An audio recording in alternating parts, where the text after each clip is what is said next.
पहला चीज चाहते हैं पढ़ाएं। जैसे आपने सब लोगों ने राजप्रसाद सबके बारे में बताया, 80 पिलर्ड हॉल के बारे में बताया, लेकिन हॉल जब एक्सकेवेशन यानी खुदाई हुआ था तो दिखता कैसा था वो आपने देखा है कभी? वो हम दिखाएंगे। जो फोर्टिफिकेशन था, हम लोग पढ़ते हैं कि वुडन फोर्टिफिकेशन था। वुडन फोर्टिफिकेशन कैसा था वो लिखाएंगे, लेकिन हम आपको दिखा भी देंगे कि वुडन फोर्टिफिकेशन कैसा था। ठीक है, तो थोड़ा सा पहले लिखने से स्टार्ट कीजिए। हेडिंग डालिएगा मौर्य कला।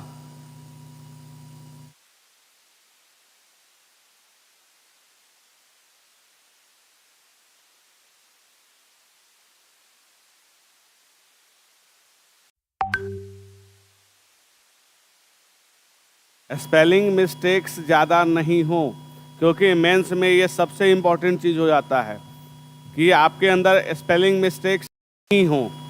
आजकल के स्टूडेंट्स क्या करते हैं, लिखते हैं, अगर आपको थोड़ा भी हेजिटेशन हो लिखने में, हर्षिकार दीर्घिकार में क्या हो सकता है पूछ लीजिए, पूछने में कोई बुराई नहीं है। हम आपको पहले भी बता चुके हैं कि आप लोग पूछ लीजिएगा, वो ज़्यादा बेहतर है, गलत नहीं लिखेंगे हम लोग। ठीक है, तो हेडिंग डाल दिया मॉडर्न आर्ट। उसका थोड़ा सा आप इंट्रोडक्शन लिख लीजिए कि सिंधु सभ्यता के पश्चात, सिंधु सभ्यता के पश्चात सर्वप्रथम अगर हमें कला का प्रमाण मिलता है, अगर हमें कला का प्रमाण मिलता है तो वो मौर्य काल में मिलता है।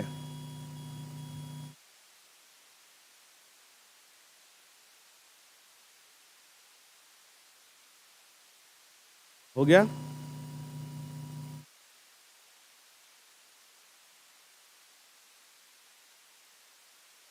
ये जरूरी नहीं कि सिंधु सभ्यता के पश्चात कला पूरी तरह नष्ट हो गई थी।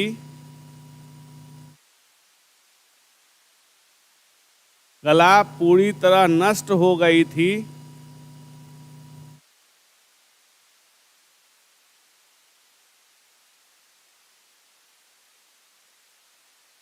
नष्ट हो गई थी क्योंकि उन लोगों ने ऐसे सामग्री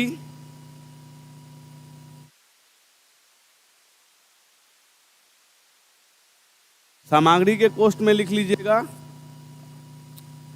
लिख नहीं सकते इस पे, इसको हटाना पड़ेगा। अच्छा ठीक है, लिखवा देते हैं। ये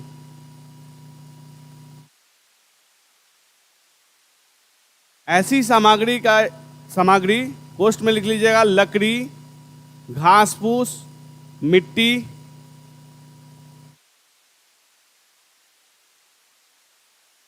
कोष्ठ में लिख लिया, लकड़ी, घास फूस, मिट्टी, कोष्ठबंद का प्रयोग करते थे,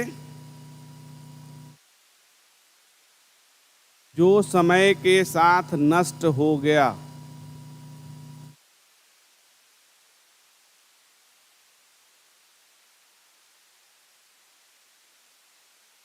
जो समय के साथ नष्ट हो गया।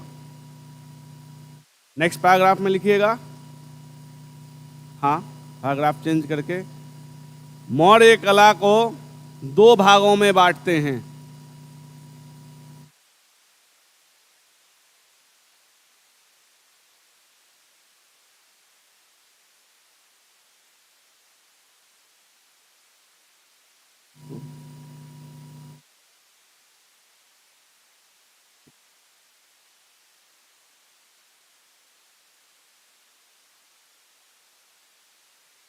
ये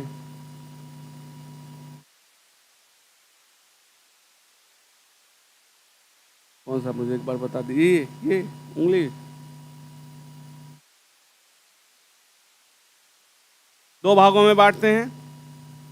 पहला है, आप लोग दे दीजिएगा, पहला राजकीय कला और दूसरा है लोक कला या प्रचलित कला। कोर्ट आर्ट, और जो लोक कला होगा उसको फोक आर्ट कहते हैं।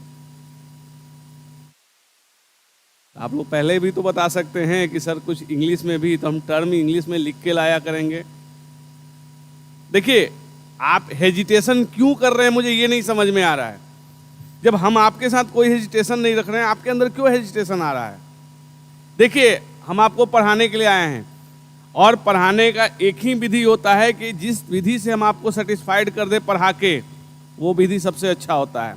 अगर आप इंग्लिश मीडियम में पढ़े हैं तो आप कहिएगा हम सारा टर्म हिंदी के साथ इंग्लिश भी हम यूज करेंगे, क्योंकि हमारे यूनिवर्सिटी में अलाउ नहीं है। वहाँ आप ज़्यादातर लोग कहेंगे नहीं आप हिंदी टर्म ही यूज कीजिए, तो एक आदत बन गया है। नहीं तो आप जैसे कहिएगा तो हम सारे टर्म का इंग्लिश हम लेके आएंगे। तो ये आप लोग को बोलना होगा ना कि सर इंग्लिश भी यूज कीजिए, करेंगे। ठीक है, दोनों टर्म, क्योंकि देखिए टर्म आपको जानना बहुत जरूरी है, कंफ्यूजन नहीं रहे। तो ये हो गया पहला राजकीय कला, दूसरा लोक कला या प्रचलित कला। अब हम लोग जो राजकीय कला है उसका 4 डिवीजन करेंगे, लिखते जाइएगा।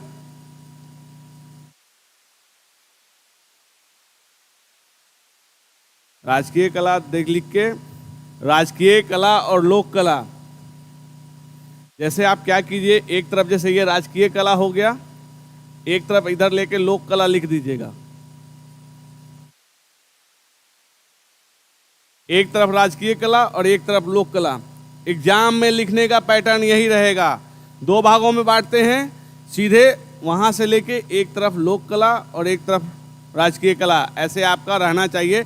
अब जो राजकीय कला है उसके नीचे ये 4 पॉइंट्स लिखिएगा, यानी राजप्रसाद, स्तूप कला, स्तंभ कला और गुहा कला। यानी जो एक इनका महल था, स्तूपा है, पिलर्स हैं और केव्स हैं।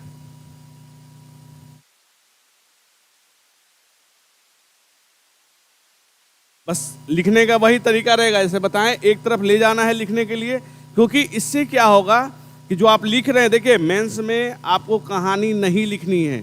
बस हम 2 लाइन इसलिए पहले लिखवाएं क्योंकि आप अगले को बता दें कि नहीं आर्ट फॉर्म चला आ रहा था, बस समय के साथ नष्ट हो गया, मटेरियल उन्होंने ऐसा यूज किया कि खत्म हो गया। ठीक है, अब जो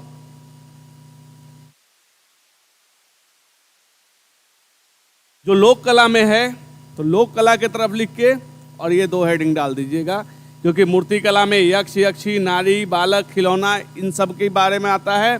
और एक होता है मृदभांड कला, जो कल जिक्र जिसका किया था, यानी पॉटरी, NBPW, जो इंडिया की डिलक्स पॉटरी के रूप में जानी जाती है। ठीक है,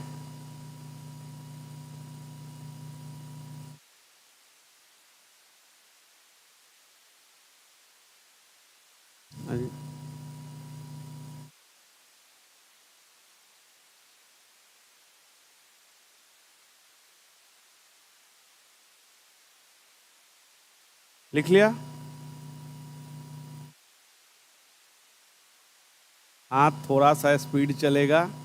ये एक्चुअली देखिए आपका प्रैक्टिस भी है, ठीक है, और राइटिंग गड़बड़ नहीं होगा। स्पीड भी लिखना है और राइटिंग आपका बनता रहे, ये नहीं कि बाद में खुद पढ़ने जाएं तो हम उसको पढ़ नहीं पाएं।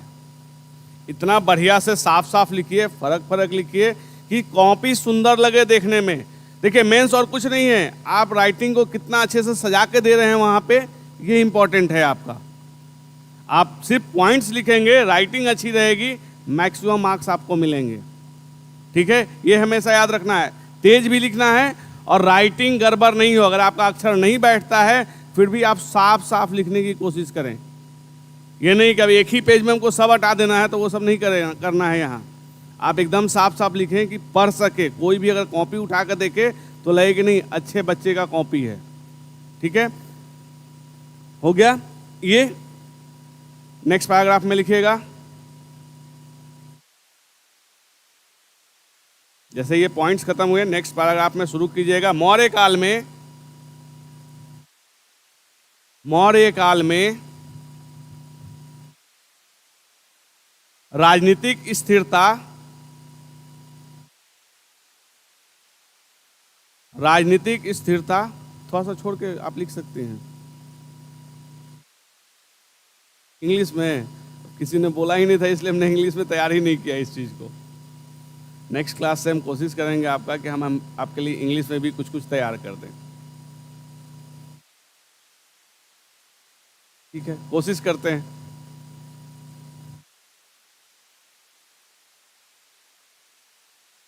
उसके लिए भी हम कहाँ मना कर रहे हैं कि हम नहीं करेंगे। देखिए, जब मैंने इंग्लिश में पढ़ाना शुरू किया था तो मेरे यूनिवर्सिटी में रोक दिया गया, तो फिर मैंने इंग्लिश में कोशिश नहीं की। 5 साल पहले मैंने ये प्रयोग करना शुरू किया था, लेकिन उसके बाद मुझे रोक दिया गया कि नहीं नहीं हिंदी में आप पढ़ाइए। तो उसके बाद 5 साल से मैं सिर्फ हिंदी में ही पढ़ा रहा हूँ, जबकि मेरी किताब जो 3 पब्लिश है, इंटरनेशनल किताब है, वो तीनों इंग्लिश में है। इंटरनेशनल मार्केट में 3 किताब है, एक का दाम 2000 है, एक का 5000 है और एक का 7000 है, एक कॉपी का दाम। लेकिन उसके बाद जो मैंने किताबें लिखी, जब मैंने पटना यूनिवर्सिटी ज्वाइन किया तो मेरी 5 किताबें आई, वो सारी हिंदी में है। क्योंकि जो मुझे लैंग्वेज प्रीफर, आप लोग अब कल भी आप बोल सकते थे, आप लोगों में से किसी ने नहीं कहा, नहीं तो लिखवाया नहीं तो क्या समझा रहे थे ना।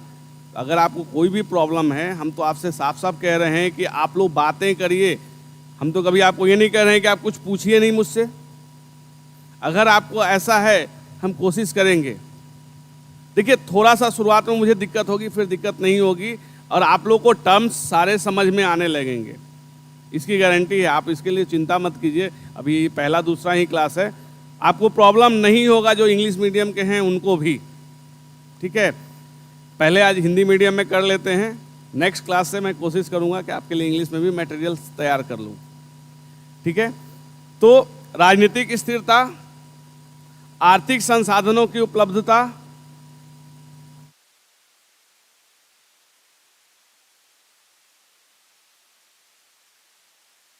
तथा मौर्य शासकों की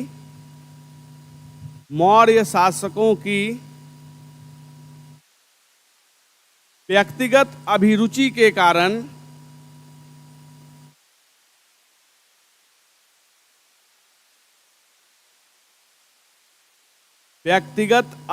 के कारण राजकीय स्तर पे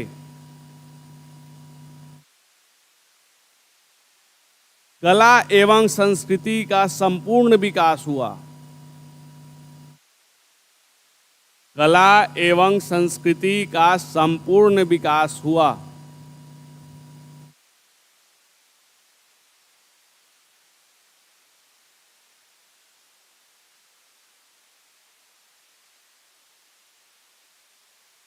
सिंधु सभ्यता के बाद भारत में पहली बार कला में पाषाणों का प्रयोग किया गया,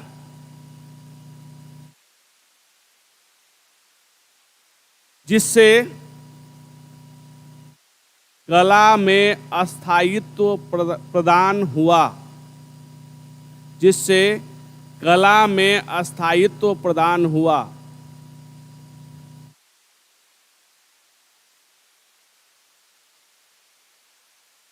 क्लियर है? इसमें अगर कोई कंफ्यूजन है तो आप पूछ लीजिए। तो देखिए, जब कला में अस्थायित्व कब आएगा, जैसे हम आपको पहले भी बता चुके हैं कि कला क्यों नहीं मिल रहा है, क्योंकि उन्होंने मीडियम ऐसा यूज किया कि जो समय के साथ नष्ट हो गया। लेकिन इंडस में स्टोन यूज हुआ है, लेकिन उसके बाद अगर भारत में पहली बार देखते हैं तो इंडस वैली के बाद मौर्य काल में हमारे पास स्टोन का यूज हो रहा है, जिससे स्टेबिलिटी आ रही है हमारे पास। यानी कला में, क्योंकि अगर पत्थर का चीज़ है जल्दी टूटेगा नहीं और सालों साल चला रहेगा। देखिए, ज़मीन के अंदर कोई भी कलाकृति है तो 1000 साल से अगर वो ज़मीन में है और 5000 साल रह जाएगी, उसको कुछ नहीं होने जा रहा है। लेकिन जैसे हम उसको बाहर निकालते हैं, उसका संरक्षण आवश्यक होता है, यानी कंजर्वेशन उसका जरूरी हो जाता है। क्यों जी? हवा पानी जैसे वो संपर्क में आएगा, क्योंकि वो वेदरिंग के संपर्क में तो था नहीं, तो उसमें डिटोरिएशन शुरू हो जाता है, यानी उसमें क्षरण शुरू हो जाएगा। तो इसीलिए जितना दिन तक वो जमीन के अंदर है उसमें कोई प्रॉब्लम्स नहीं आएंगे। ठीक है, नेक्स्ट पॉइंट में लिखिएगा स्रोत। स्रोत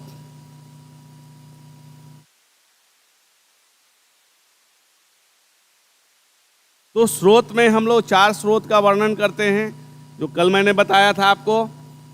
कौटिल्य का अर्थशास्त्र या चाणक्य जो लिखिए, ये अर्थशास्त्र, मेगास्थनीज की इंडिका, चीनी यात्री फायान और आर्कियोलॉजिकल सोर्सेस।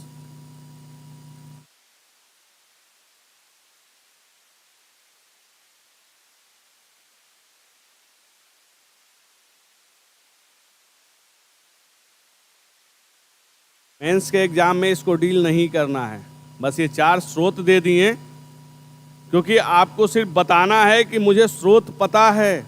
ये नहीं कि अब इस स्रोत का डिटेल्स करने लगे, क्योंकि इतिहास जानने के स्रोत आप नहीं दे रहे हैं। आपको सिर्फ बता देना है कि हमारा कला को जानने का स्रोत क्या है। ठीक है, इसको वहां पे इलोबरेट नहीं करना है मेंस के एग्जाम में। पुरातात्विक को आर्कियोलॉजिकल सोर्सेस, यानी पुरातत्व के माध्यम से जो भी मिले, चाहे वो सिक्के हों, मॉन्यूमेंट्स हों, जो इनके पिलर्स, जो इंस्क्रिप्शंस हैं या शिलालेख है, रॉक एडिक्ट्स हैं, ये सारे आर्कियोलॉजिकल सोर्सेस में आ जाएंगे। यानी जो खुदाई से हम लोग को मिल रहे हैं, यानी कहीं कहीं जो हम लोग को खुदाई से भी मिल रहा है, वो सारा चीज़ हमारा ये जो कला है मॉडर्न पीरियड का, उनको जानने के ये स्रोत के रूप में है। ठीक है, इतना में किसी को कोई प्रॉब्लम है आप पूछ सकते हैं। देखिए, सिर्फ लिखने के लिए आप मत आइए, क्योंकि लिखा तो देंगे ही। अगर आपको कोई भी कंफ्यूजन है तो आप पूछिए। अगर कल आप लोगों ने बोला रहता है कि सर इंग्लिश में भी इसको करके लाइए, हम करके लाते। ये हमारी गलती नहीं है। हाँ, ठीक है, मुझे नहीं पता था कि बाइलिंगुअल कर देना है, मुझे कोई दिक्कत नहीं है। देखो, एक चीज हमेशा याद रखो, एक टीचर वैसे ही है, हम चुनौतियों को स्वीकार करते हैं।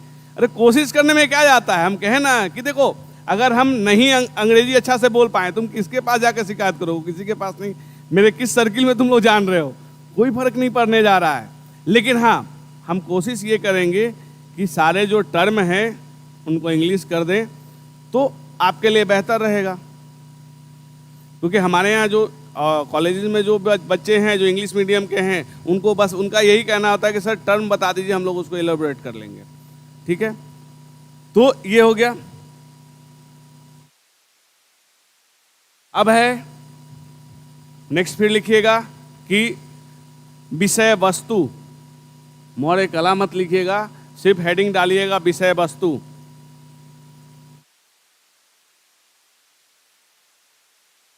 उसके नीचे फिर लिखिएगा इसे 2 भागों में बांटकर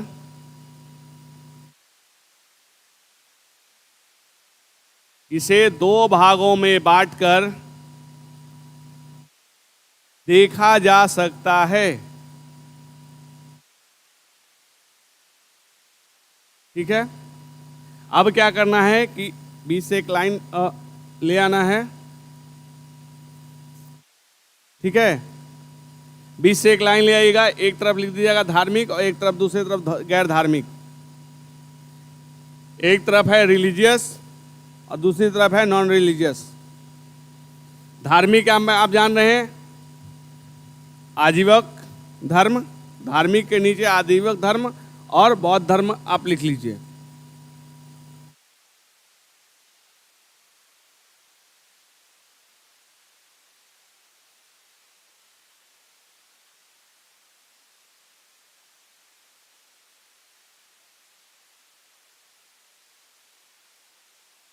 और एक तरफ गैर धार्मिक में आपको समझ में आ जाएगा, गैर धार्मिक में कुछ लिखने की जरूरत नहीं है। गैर धार्मिक यानी जो भी मूर्तियां बन रही हैं, जो जिनका रिलीजन से कोई वास्ता नहीं है, वो सारी मूर्तियां गैर धार्मिक हो गई। इसलिए उसमें लिखने की जरूरत नहीं रहेगी आपको एग्जाम्स में। गैर धार्मिक कहने का मतलब ही हो गया नॉन रिलीजियस, यानी अगर फीमेल मूर्ति बन रही है या किसी यक्ष की, यक्षी की, क्योंकि उस समय यक्ष पूजा का कॉन्सेप्ट है नहीं, या फिर किसी जानवर की मूर्ति बन रही है, टेराकोटा फिगरीन है, किसी बच्चा का मूर्ति है, वो सब गैर धार्मिक में आ जाएगा। ठीक है, तो आपने लिख लिया, अब धार्मिक, दूसरी तरफ गैर धार्मिक।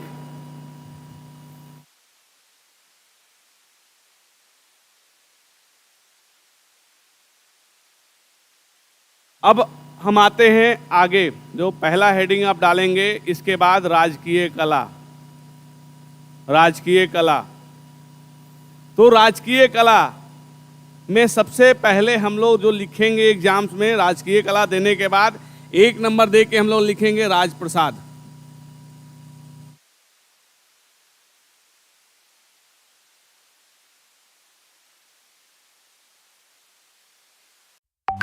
लिख लिया राजप्रसाद। अब जो भी हम लोग लिखेंगे, जैसे आप बीपीएससी का कॉपी लिख रहे हैं, जो रहता है कि एक लाइनिंग, आपने देखा होगा कॉपी का पैटर्न, इसके इधर कुछ नहीं लिखना है, कुछ भी नहीं लिखना है एकदम। एक बार भी आपका पेन उस तरफ नहीं जाए, और बस लिखने का तरीका रहता है एरो दे के पॉइंट वाइज लिखिएगा। तो एरो दे के शुरू कीजिए राजप्रसाद के बारे में। चंद्रगुप्त मौर्य द्वारा निर्मित राजप्रसाद का निर्माण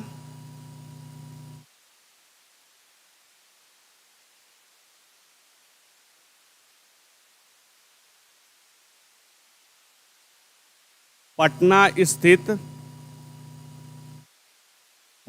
स्थित कुम्हरार में किया गया था। कुम्हरार में किया गया था, जिसका वर्णन अनेक विद्वानों ने किया है।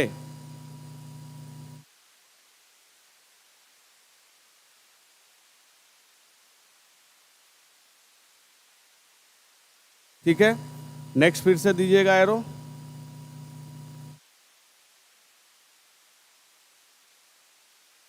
सेम जिस पैटर्न में आपको लिखा रहे हैं मेंस में, कोशिश कीजिएगा उसी पैटर्न में जाके लिख के उतार के चले आएं।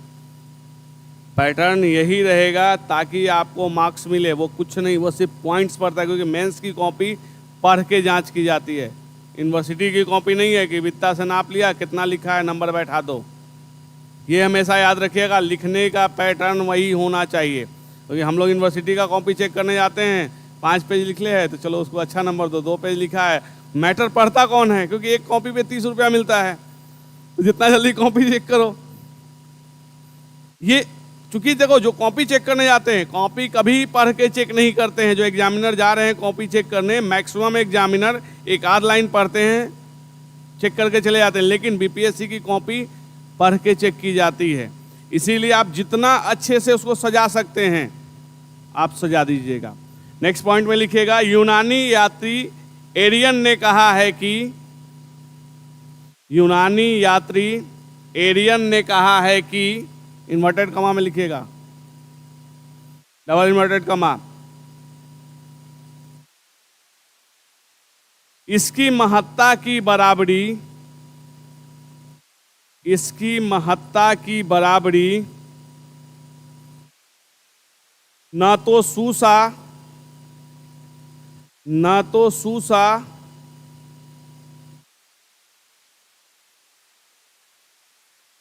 और न ही एक बतना के, और न ही एक बतना के राजप्रसाद कर सकते थे। क्या नहीं लिख रही हूँ क्या? सूसा, सूसा का नाम ही सूसा है।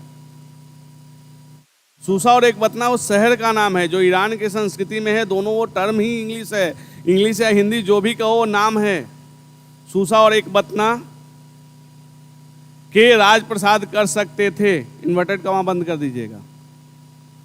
जब भी किसी का हम कोट करेंगे उसको इन्वर्टेड कमा में जरूर डाल देंगे, ठीक है। नेक्स्ट फिर से पॉइंट लिखिएगा, चीनी यात्री फाहियान ने इसे, चीनी यात्री फाहियान ने इसे देव निर्मित माना है। देव निर्मित माना है।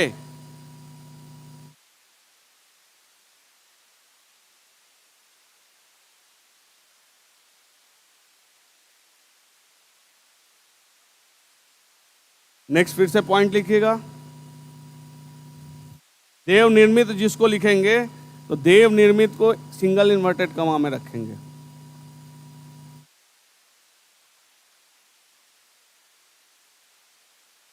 मेगास्थनीज ने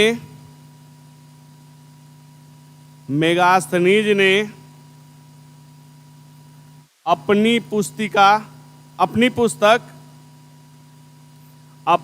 पुस्तक इंडिका में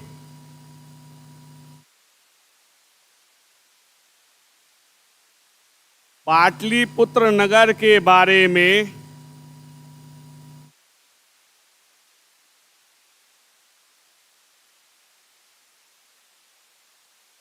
विशेष वर्णन किया है।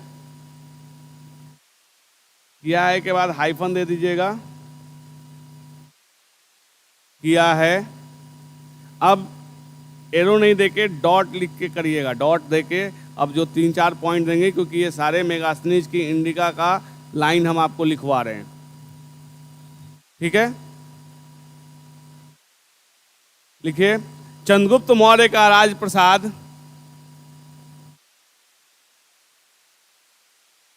चंद्रगुप्त मौर्य का राजप्रसाद 80 पाषाण स्तंभों पर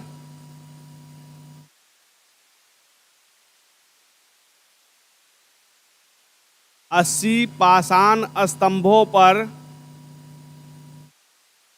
टिका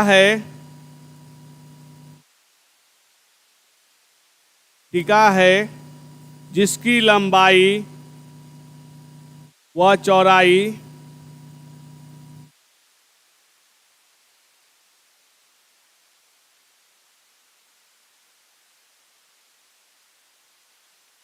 140 इंटू 120 फीट थी।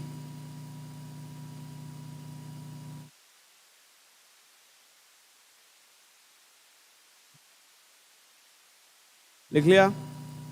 फिर से डॉट दे के लिखिएगा। मुख्य नगर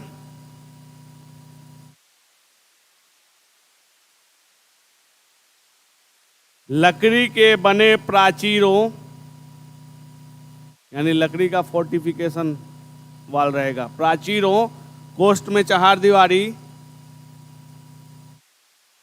दीवारी से घिरा हुआ था। इस दीवार में छोटी छोटी खिड़कियां बनाई गई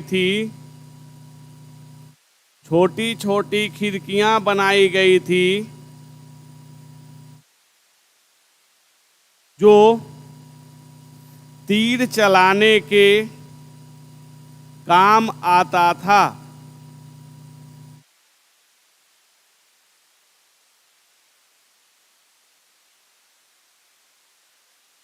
नेक्स्ट डॉट पॉइंट, नेक्स्ट पे पॉइंट। फिर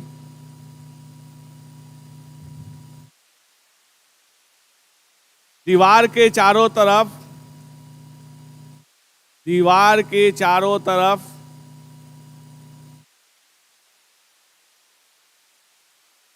60 फीट गहरी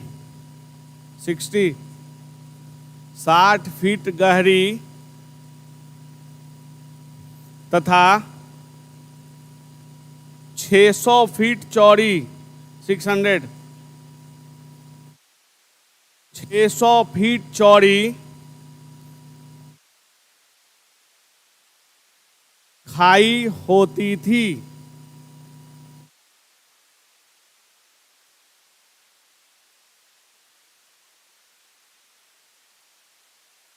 नेक्स्ट पॉइंट, किले की सुरक्षा के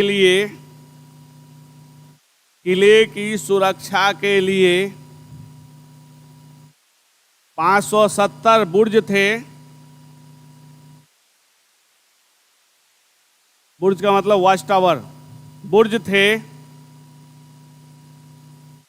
तथा 64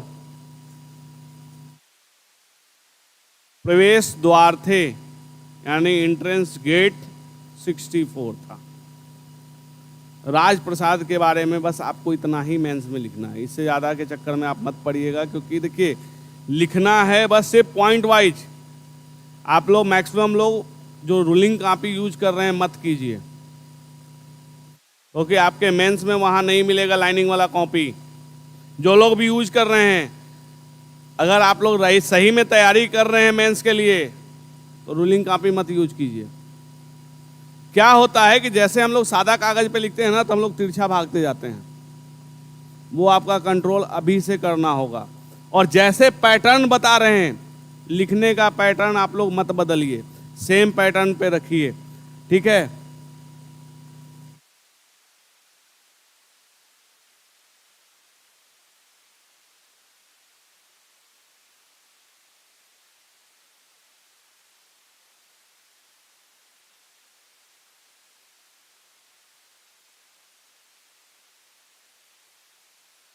अब देखिए, जो आपने उस जगह के बारे में सुना था, जो अभी आपको बताया कि लकड़ी का फोर्टिफिकेशन था, देखिए ये खुदाई के दौरान का, चूँकि 1911 का 1911-12 की ये फोटोग्राफ्स हैं, इसीलिए आपको ये दिख रहा है कैसे, देखिए मोटे मोटे लकड़ी हैं, ठीक है। यानी वुडन फोर्टिफिकेशन, जो लकड़ी की चहारदीवारी थी, वो हमको एविडेंसेस मिल रहा है। जो जिस आर्कियोलॉजिकल सोर्स की मैंने चर्चा की, वो मैं आपको दिखा रहा हूँ। आर्कियोलॉजिकल सोर्स यही है कि जो लिखा गया वो आर्कियोलॉजी ने प्रूफ किया। इसके बाद अगर आप देखेंगे,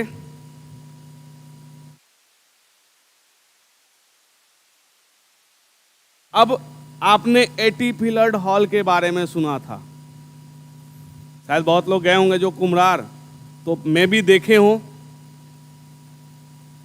लेकिन कुम्हरार बहुत कम लोग जाते हैं घूमने के लिए, मतलब जो आर्कियोलॉजिकल साइट के लिए कम जाते हैं, पार्क के लिए लोग ज़्यादा जाते हैं उस जगह पे। ये कड़वी सच्चाई है, तो बहुत कम, अगर 100 लोग वहाँ जा रहे हैं घूमने के लिए, तो मुश्किल से मुझे नहीं लग रहा है कि 2-3 लोग से ज़्यादा उसमें मतलब आर्कियोलॉजी के पॉइंट ऑफ व्यू से जा रहे हैं। 98 लोग उसको सिर्फ पार्क के पॉइंट ऑफ व्यू से जाते हैं। तो ये 80 पिलर्ड हॉल थे, जिसमें अगर आप लोगों ने स्टोरी सुना होगा कि जब भगवान बुद्ध पाटलिपुत्रा को छोड़ के जा रहे थे, तो उन्होंने कहा था कि इस शहर को 3 चीजों से नुकसान हो सकता है। क्या क्या? बाढ़, आग और बाह्य आक्रमण। क्या चीज और? क्या? तो वही बाह्य आक्रमण होता क्या है? यानी देखिए, जब बाहरी लोग आएंगे तभी तो आपके अंदर अशांति होगी। अब क्या है कि जब इसकी खुदाई हुई, क्योंकि ये भी आपको जानना जरूरी है, मेंस में लिखना नहीं है, लेकिन आपको ये जानना होगा, क्योंकि आप लोग जब पढ़ रहे हैं इस चीज को, तो यहाँ पे 1 फीट मोटा राख मिला था। यानी जो गौतम बुद्ध ने कहा था, एविडेंस मिल रहा है कि आग से इसको है। ये पानी में डूबा हुआ था। जब इसको फिर से जब एक्सपोज कर लिया गया, तो लोग यहाँ पे धोबी लोग जाके कपड़े धोने लगे, क्योंकि ये वाटर लॉगिंग की समस्या थी। अंत में आर्कियोलॉजिकल सर्वे ऑफ इंडिया ने क्या किया, गंगा बालू भर के फिर से इसको ढक दिया। अभी आप जाएंगे तो ये 80 पिलर्ड हॉल आपको नहीं दिखेगा। कौन देखा है वो? नहीं, पार्क भी नहीं बना है वो, सिर्फ उधर कुछ है ही नहीं। जिधर तुम पार्क के एरिया कह रहे हो ना, जिधर बैठते हो पीछे, वो आरोग्य विहार था। यानी जो धनवंतरी का जो ये था, एक जो कहा जाता है, इंटरव्यू में पूछा जाता है कि पाटलिपुत्र से क्या क्या मिला कुम्हरार से। एक तो 80 पिलर्ड हॉल है, दूसरा जो एविडेंस है वो धनवंतरी का आरोग्य विहार मिला है, जिसमें एक हम लोग को सीलिंग मिलता है जिस पे लिखा हुआ है आरोग्य विहार भिक्षु संघस्य। यानी ये जो हॉस्पिटल था वो बौद्ध भिक्षुओं के लिए था, यानी बौद्ध भिक्षुओं के लिए अस्पताल थे। इसका एविडेंसेस भी हमारे सामने मिलता है। तो जो आप कह रहे हैं पार्क का एरिया, वो पीछे का है, जहाँ पे वो आरोग्य विहार बने हुए हैं, कुछ ईंटा का स्ट्रक्चर है। जो ये एरिया है, वहाँ पे कोई जाता भी नहीं है, क्योंकि वहाँ हमेशा या तो घास वास बड़ा बड़ा हुआ रहेगा या फिर पानी लगा रहता है, क्योंकि गंगा बालू से भर दिया गया है। लेकिन इधर कोई नहीं जाते हैं। 1-2 पिलर्स थोड़ा सा छोड़े गए हैं, जो आर्कियोलॉजी के जानकार होते हैं उनको दिखाने के लिए, ठीक है। तो ये चूंकि 80 पिलर हॉल सब लोग पढ़ते हैं, हम लोग बहुत दिनों से पढ़ते आ रहे हैं, लेकिन हॉल कैसा था वो किसी ने दिखाया नहीं। तो ये 80 पिलर्ड हॉल थे।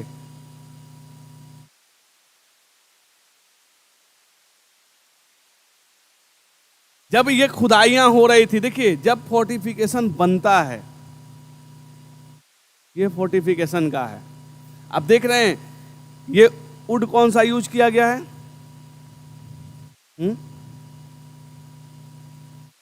अरे सही बोल रहे हो। काहे ये, यही तो तुम लोग के अंदर कॉन्फिडेंस। सागवान जब बोल दिए तो फिर पीछे क्यों हट गए?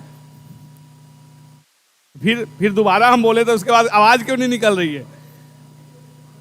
देखिए एक चीज आपको, हम रोज क्यों बोलते हैं इस चीज को कि आपके अंदर कॉन्फिडेंस लाना होगा।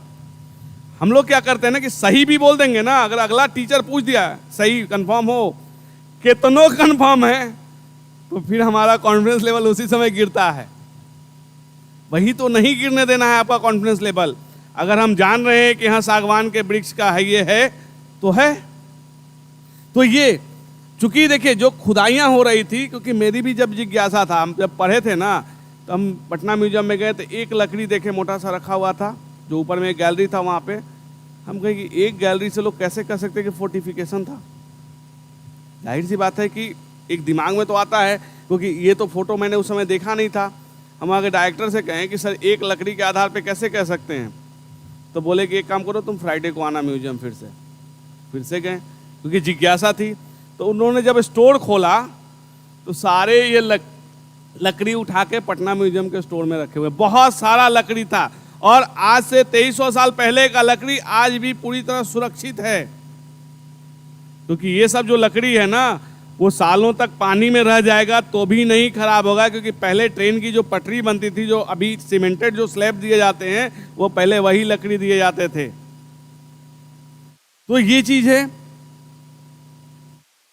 देखिए जो एक्सकेवेशंस होते थे, देखिए कैसे इसको फोर्टिफाइड सिटी बनाते थे। इसलिए आपको दिखा रहे हैं, क्योंकि हम जो चीज लिखाए हैं वो हम आपको दिखा रहे हैं कि नहीं, हम आपको गलत नहीं पढ़ा रहे हैं। जो चीज है, क्योंकि ये आर्कियोलॉजी की, ये पुरातत्व की दृष्टि से सारा चीज प्रूफ हो चुका है कि कौटिल्य ने अपने अर्थशास्त्र में या मेगास्थनीज ने अपनी इंडिका में जो पाटलिपुत्र का वर्णन किया है, वो पाटलिपुत्र यही है। क्योंकि इससे पहले जो भ्रांति थी, तो लोग कन्नौज को मानते थे कि कन्नौज में था, पाटलिपुत्र यहाँ नहीं था। लेकिन ये प्रूफ करने के लिए काफी हो गया, जब आर्कियोलॉजिकली यहाँ प्रूफ हो गया तो यही पाटलिपुत्र है। ठीक है, देख रहे हैं कैसे इसको ये करते थे। क्योंकि उस समय क्या था कि उस समय फोटोग्राफ सारे ब्लैक एंड वाइट हुआ करते थे। उस समय कलरफुल कैमरा था नहीं, तो जो जैसा मिला था, क्योंकि कुछ नेट से लिया, कुछ आर्कियोलॉजिकल सर्वे ऑफ इंडिया से जो लिया था अपने पढ़ाने के लिए, क्योंकि हमको भी तो वहाँ अपने यहाँ मौर्यन आर्ट, शुंग आर्ट, कुषाण सब पढ़ना है, तो इसमें है। ठीक है, सेकंड हेडिंग डालिएगा। जो पहला आपने देखा राजप्रसाद, दूसरा है स्तूप कला।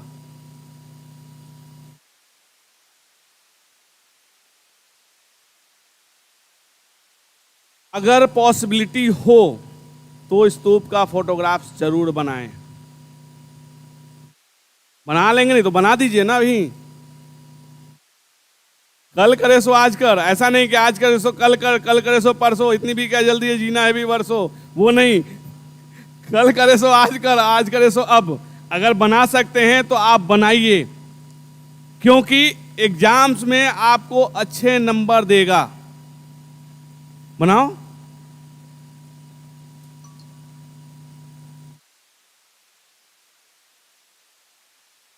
नहीं बन पाएगा, कोशिश करो।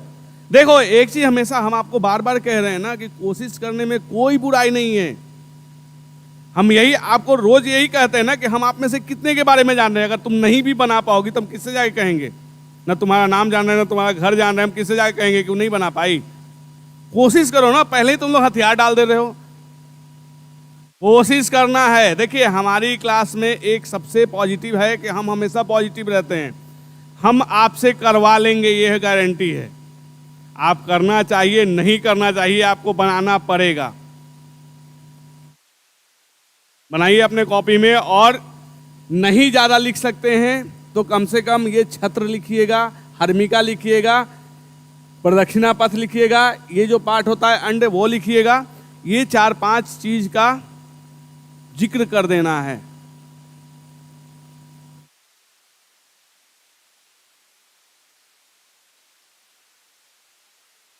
पहले बना लो, तब इस तीनों छत्र के ऊपर हम एक स्टोरी आपको सुनाएंगे।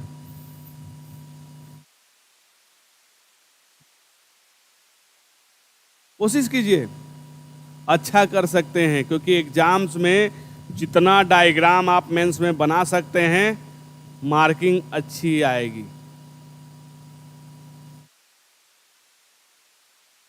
तुम लोग के लिए रात में 2 घंटा जग के हम इतना मेहनत करके पावर पॉइंट बनाए हैं। हम चाहते तो नहीं भी बना सकते थे, हम आपको लिटरली लिखा देते। लेकिन मेरा ये मानना है कि जब हम पढ़ा रहे हैं जिस चीज को, आपके आंखों में वो कॉन्सेप्ट बस जाना चाहिए। अगर ये आंखों में बस गया ना, तो एग्जाम्स में ये बन जाएगा आपसे।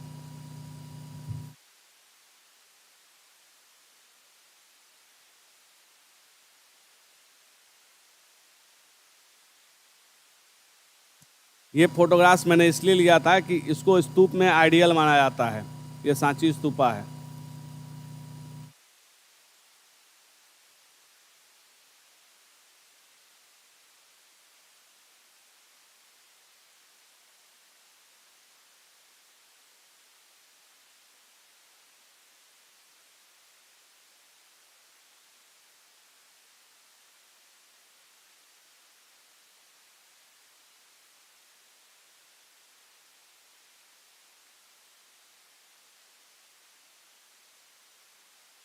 वो आप बना सबका? क्यों? जल्दी ही बनाना है। बनाना भी है और जल्दी बनाना है।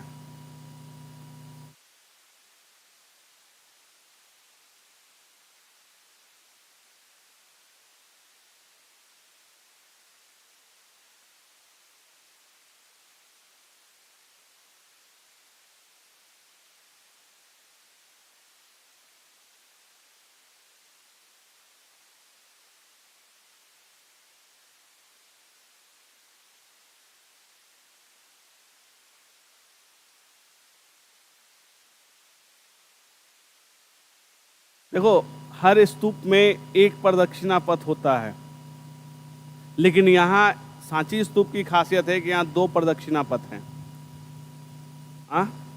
एक ये जो नीचे में प्रदक्षिणा पथ जो होता है, ये यहाँ पे है, और एक इस पे है प्रदक्षिणा पथ, जो आधा जो सीढ़ी से ये ऊपर जाके, और यहाँ पे एक प्रदक्षिणा पथ है। सांची स्तूप में 2 प्रदक्षिणा पथ है। और सांची स्तूप की खासियत ये है कि इसको किस किस ने डोनेट किया है। यहाँ जो नीचे स्लैब लगे हुए हैं, इन सब में इंस्क्रिप्शन है कि कौन कौन कितना डोनेट किया है। यहाँ पे जब कभी आपको सांची जाने का मौका मिलेगा तो वहाँ देख सकते हैं कि वो है।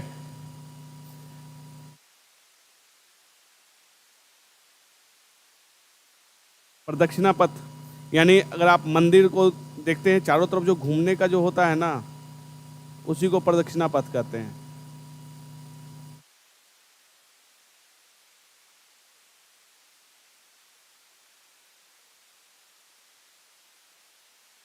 इसमें आप देख रहे हैं, इसमें 3 छत्र होता है।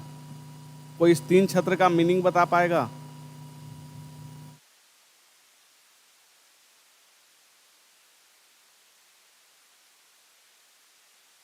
इस 3 छत्र का मीनिंग, क्योंकि ये पहली बार मुझसे एक श्रीलंका के स्कॉलर ने ये क्वेश्चन मुझसे पूछा।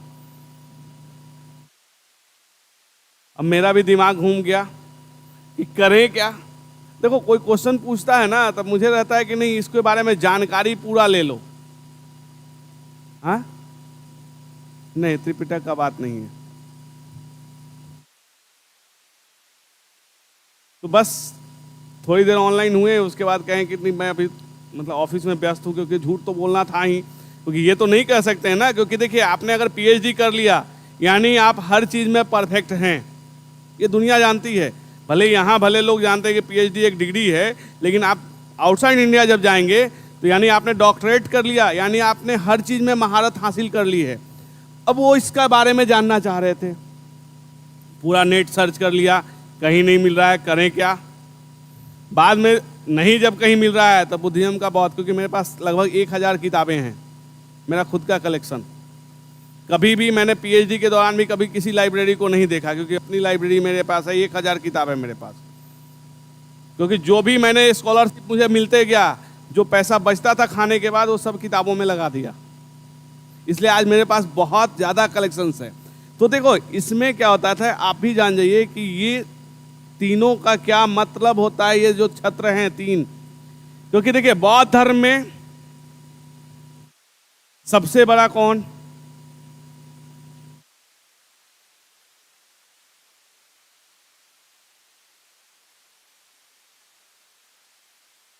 आपने बौद्ध धर्म का स्लोगन पढ़ा है?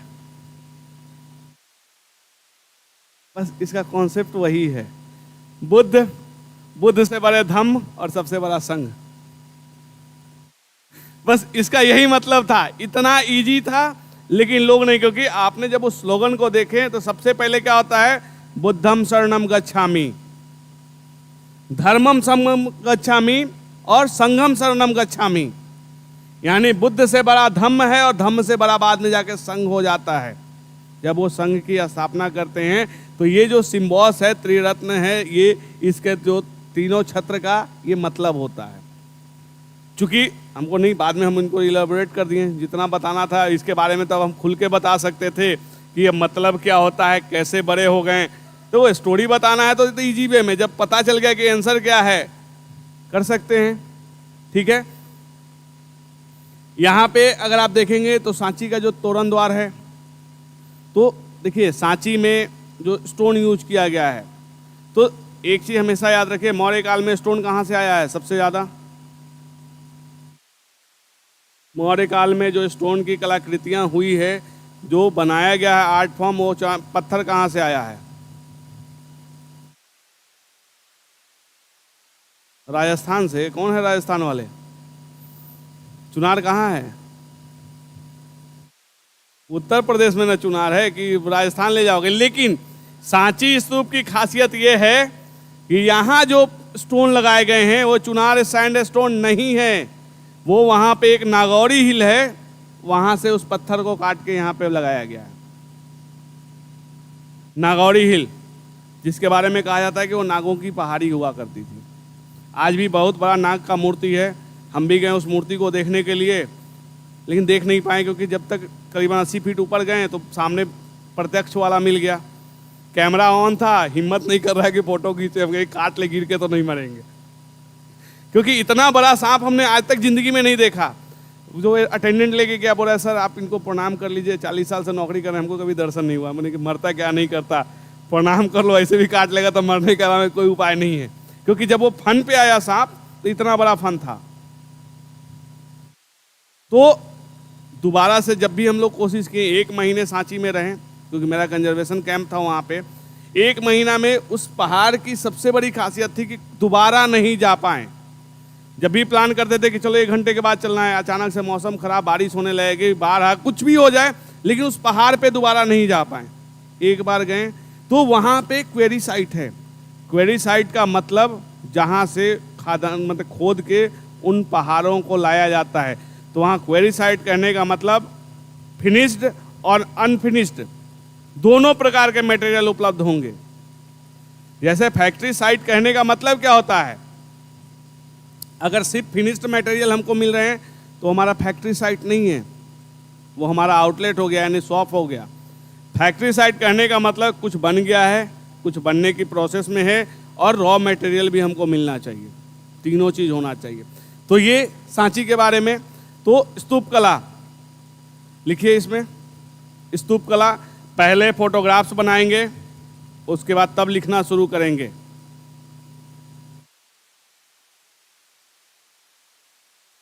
कहाँ? ये सीढ़ी है, सोपान इसको कहते हैं, सीढ़ी है, स्टेयर्स हैं। क्योंकि ये यहाँ ऊपर चढ़ने का, ये एक्चुअली आपको बताया ना कि 2 यहाँ पे घूमने का प्रदक्षिणा पथ है। एक है कि जो आप स्तूप का जो अंड भाग होता है उसके प्रदक्षिणा कर सकते हैं, और एक नीचे से पूरा प्रदक्षिणा कर सकते हैं। इसलिए यहाँ पे 2 प्रदक्षिणा पथ बनाए गए हैं।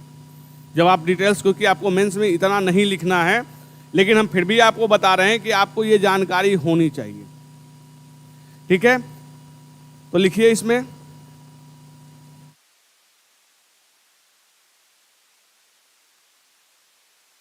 बुद्ध के महापरिनिर्वाण के पश्चात, आधा ही बनाना तो फिर बना लेना, अभी बहुत सारे में स्टोरी बताते रहेंगे, उस समय बना लेना। देखो ये इसलिए आपको बोले बनाने के लिए, आप मना कर रही थी कि हमसे नहीं बनेगा, क्यों नहीं बनेगा। देखो ये हमेशा अपने अंदर से निकाल दो कि मुझसे नहीं होगा। क्यों नहीं होगा? आखिर के जो बनाया, जो ये स्केचिंग भी किया, वो कोई इंसान ही नहीं किया होगा ना, कोई दैत्य तो ऊपर से आया नहीं कि स्केचिंग करके चला गया। तो आप अपने अंदर देखिए, मैं कर सकता हूं, ये आपका कॉन्फिडेंस है।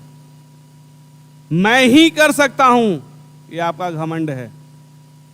तो आप हमेशा से याद रखिए कि मैं कर सकता हूं, क्योंकि आपने कहावत सुना है ना कि करत करत अभ्यास के जरमती हो तो सुजान, रसरी आवत जाते सिल पर पड़त निशान।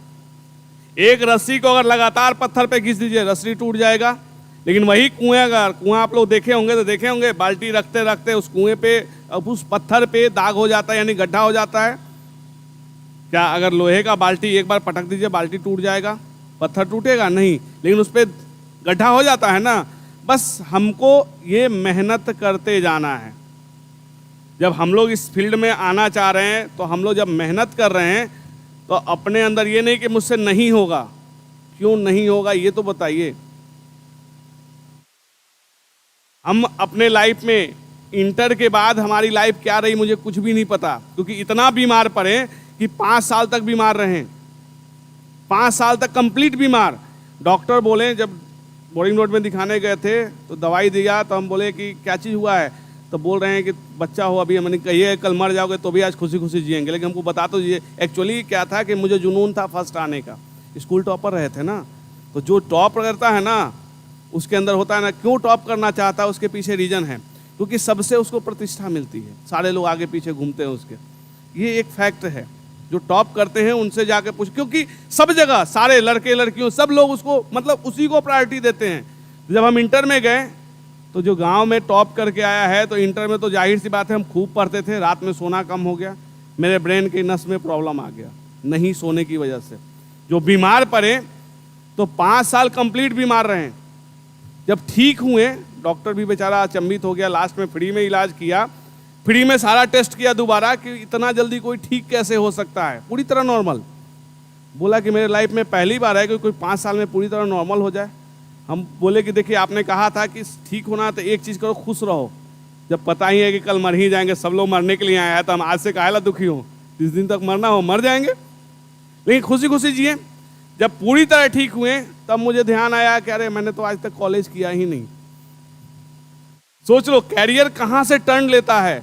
जब हम कॉलेज गए पढ़ने के लिए तो सबसे पीछे बैठते थे ना, डर लगता था कि पता नहीं कैसे लोग, किसी से बात करने का ये नहीं है। हम सारे बैचमेट्स को आप करते थे, क्योंकि कभी कॉलेज गया ही नहीं। ग्रेजुएशन कैसे कर गए मुझे पता ही नहीं, वो बीमार में ही अपना जेपी यूनिवर्सिटी से पढ़े, चीटिंग करके पास कर गए, सिंपल सी चीज़ है। लेकिन जब मुझे लगा कि मुझे पढ़ना चाहिए तो हम गए। अब बताओ, अपने बैचमेट से बात करने की मुझे तमीज़ नहीं, मतलब कहो कि हम आप करके बता था ना कि बहुत रिस्पेक्ट पूर्वक किए।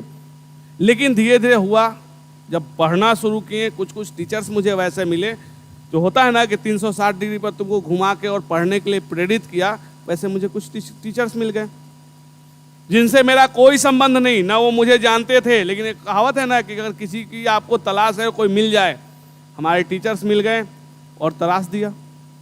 नहीं तो हम कभी सोचे भी नहीं थे कि कहीं हम यूनिवर्सिटी में पढ़ाएंगे।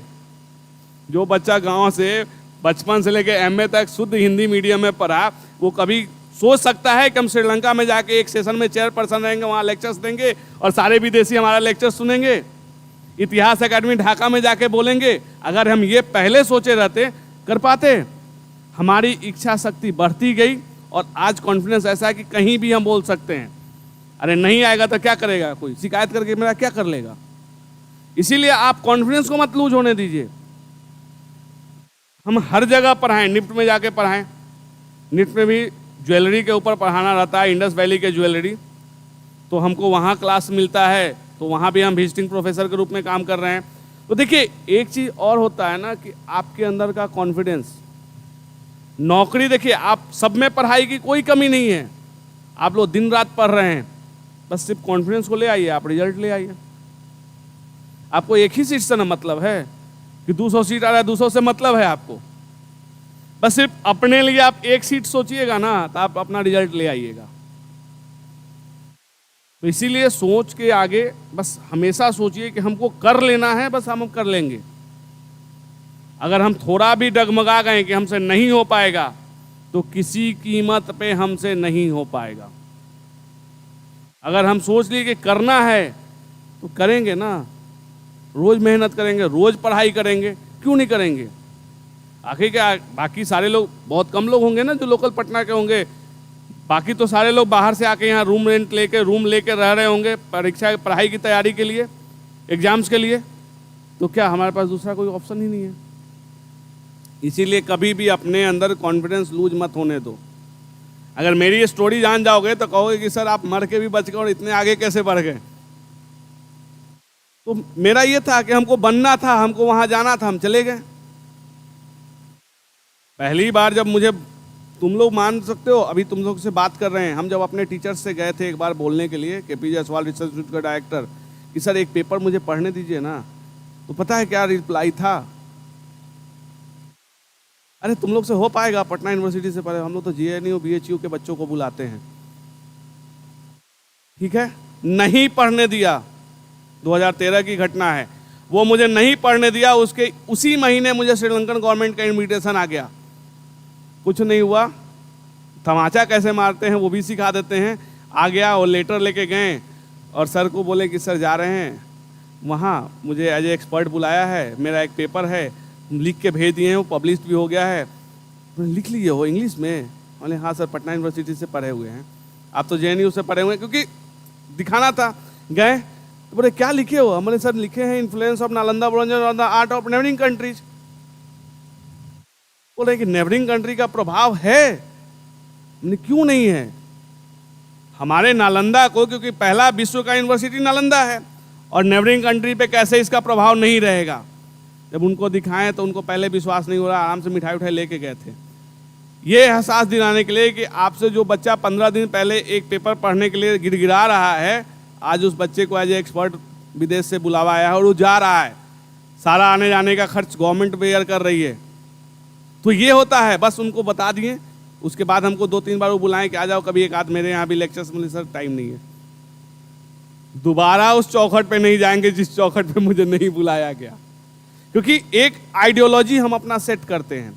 आपको भी कहेंगे कि हम उतना ही झुक सकते हैं जितना में हमारा आत्मसम्मान नहीं जाए, और ये हमेशा आपको करना होगा। लाइफ के हर पहलू में आप रिस्पेक्ट सबकी कीजिए, लेकिन वो रिस्पेक्ट ऐसा नहीं लगे कि आप उसकी चापलूसी कर रहे हैं। रिस्पेक्ट की तरह होता है। तो इसीलिए कॉन्फिडेंस आपका एकदम लूज नहीं हो, ये हमेशा याद रखिए। आप कर सकते हैं। ये पहला बार था कि हम नहीं बना पाए फोटो, कोई दिक्कत नहीं है, अभी बहुत सारे ऐसे मौके मिलेंगे। क्योंकि BPSC के मेंस में अगर बुद्ध का आप लिख रहे हैं कुछ बुद्ध के बारे में, तो बुद्ध का एक फोटो बना दीजिए। जो आदमी अगर आपको 4 नंबर दे रहा है वो बेशक 6 नंबर देगा। क्योंकि ये हम जब वहाँ गए, वहाँ जो कॉपी जांचते हैं उन लोग से मिले तो वो लोग बोले कि अरे कितनों राइटिंग खराब रहता है ना, अगर डायग्राम बना देता है ना तो हम लोग अच्छा नंबर दे देते हैं। तो एक चीज़ तो प्लस पॉइंट है ना कि हम डायग्राम बनाना तो सीख जाएं, और करना क्या है, स्तूप का, पिलर्स का, ये सब फोटो बना देना। तो चलिए इसमें लिखते हैं। तो बुद्ध के महापरिनिर्वाण के पश्चात उनकी अस्थियों को 8 भाग में बांटकर बुद्ध के महापरिनिर्वाण के पश्चात उनकी अस्थियों को 8 भागों में बांटकर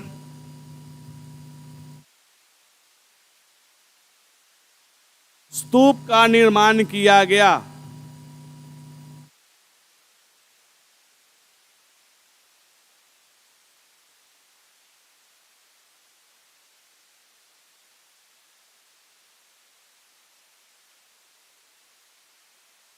लेकिन स्तूप निर्माण का वास्तविक कार्य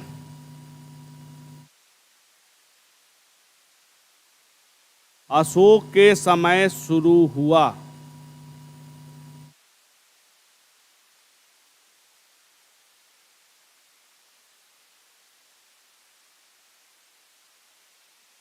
नेक्स्ट पॉइंट, आप पॉइंट्स में लिखते जाइएगा, एरो दे के लिखना है ताकि उसको पॉइंट समझ में आए। जो भी कॉपी चेक करे हर पॉइंट को वो देखे, आपको पॉइंट्स हमेशा दिखा देना है। नेक्स्ट पॉइंट, मौर्य काल में बृहद पैमाने पर, मौर्य काल में बृहद पैमाने पर स्तूपों का विकास किया गया।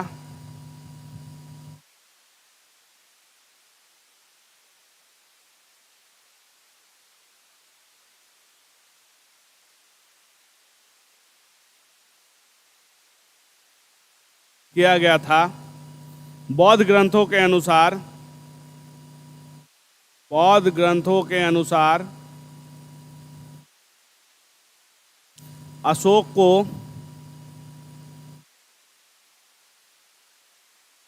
अशोक को 84,000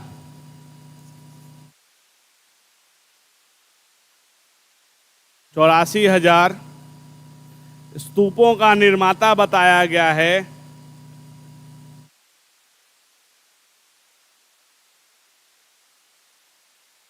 जो कि अतिशयोक्ति प्रतीत होता है।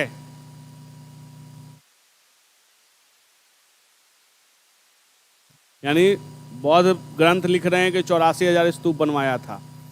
नहीं लग रहा है कि बहुत एक्सेस है? अरे एक आध 100 बोल दे तो समझ में आ रहा है, 84,000 यही है। हाँ, किसका?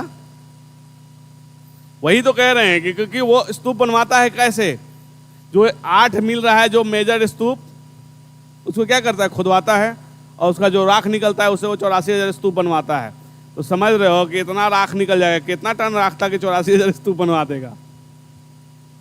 तो ये अतिशयोक्ति है। नेक्स्ट पॉइंट,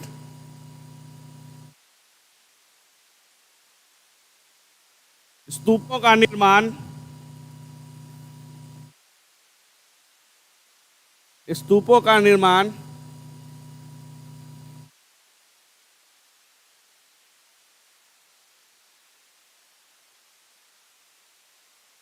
महात्मा बुद्ध एवं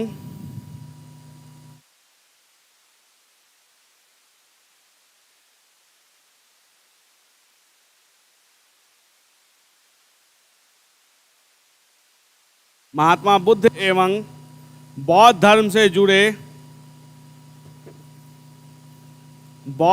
से जुड़े प्रमुख भिक्षुओं के अवशेष पर किया जाता था।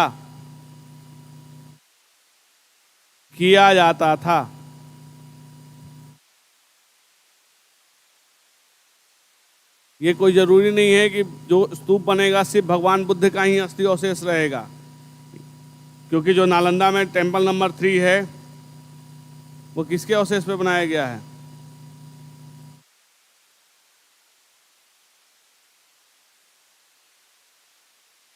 तब बिहार के ही हो ना? हाँ, वर्ल्ड हेरिटेज है ना अभी नालंदा। सारे लोग तो यहीं के हैं ना, कहीं बिहार से तो बाहर नहीं है। लगभग लोग नालंदा गए होंगे, नहीं गए हैं? कौन कौन नालंदा गया है इसमें से? क्यों, तुम लोग के स्कूल से नालंदा नहीं ले जाए क्या? हाँ, कोई स्कूल से नहीं गया है नालंदा? अरे मैं किसी चीज के लिए गई हो ना नालंदा?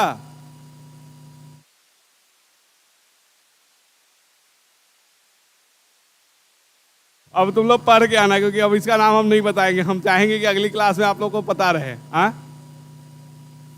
अब पता करके आइए तब क्योंकि नालंदा के बारे में नहीं बताएंगे, इसलिए नहीं बताएंगे क्योंकि अगर आप उसके बारे में नहीं जाने तो जघन्य अपराध है ये अपराध है। क्योंकि अभी जो G20 का सम्मेलन हुआ है उसमें भारत मंडपम में नालंदा यूनिवर्सिटी को प्रमुख स्थान दिया गया था। उसके साथ कौन कौन सा स्थान दिया गया था, कौन कौन सा जगह था?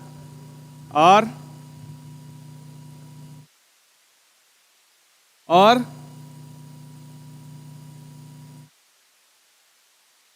इसीलिए ना कहते हैं ना कि तुम लोग नींद से पहले जाग तो जाओ। कहां पे? और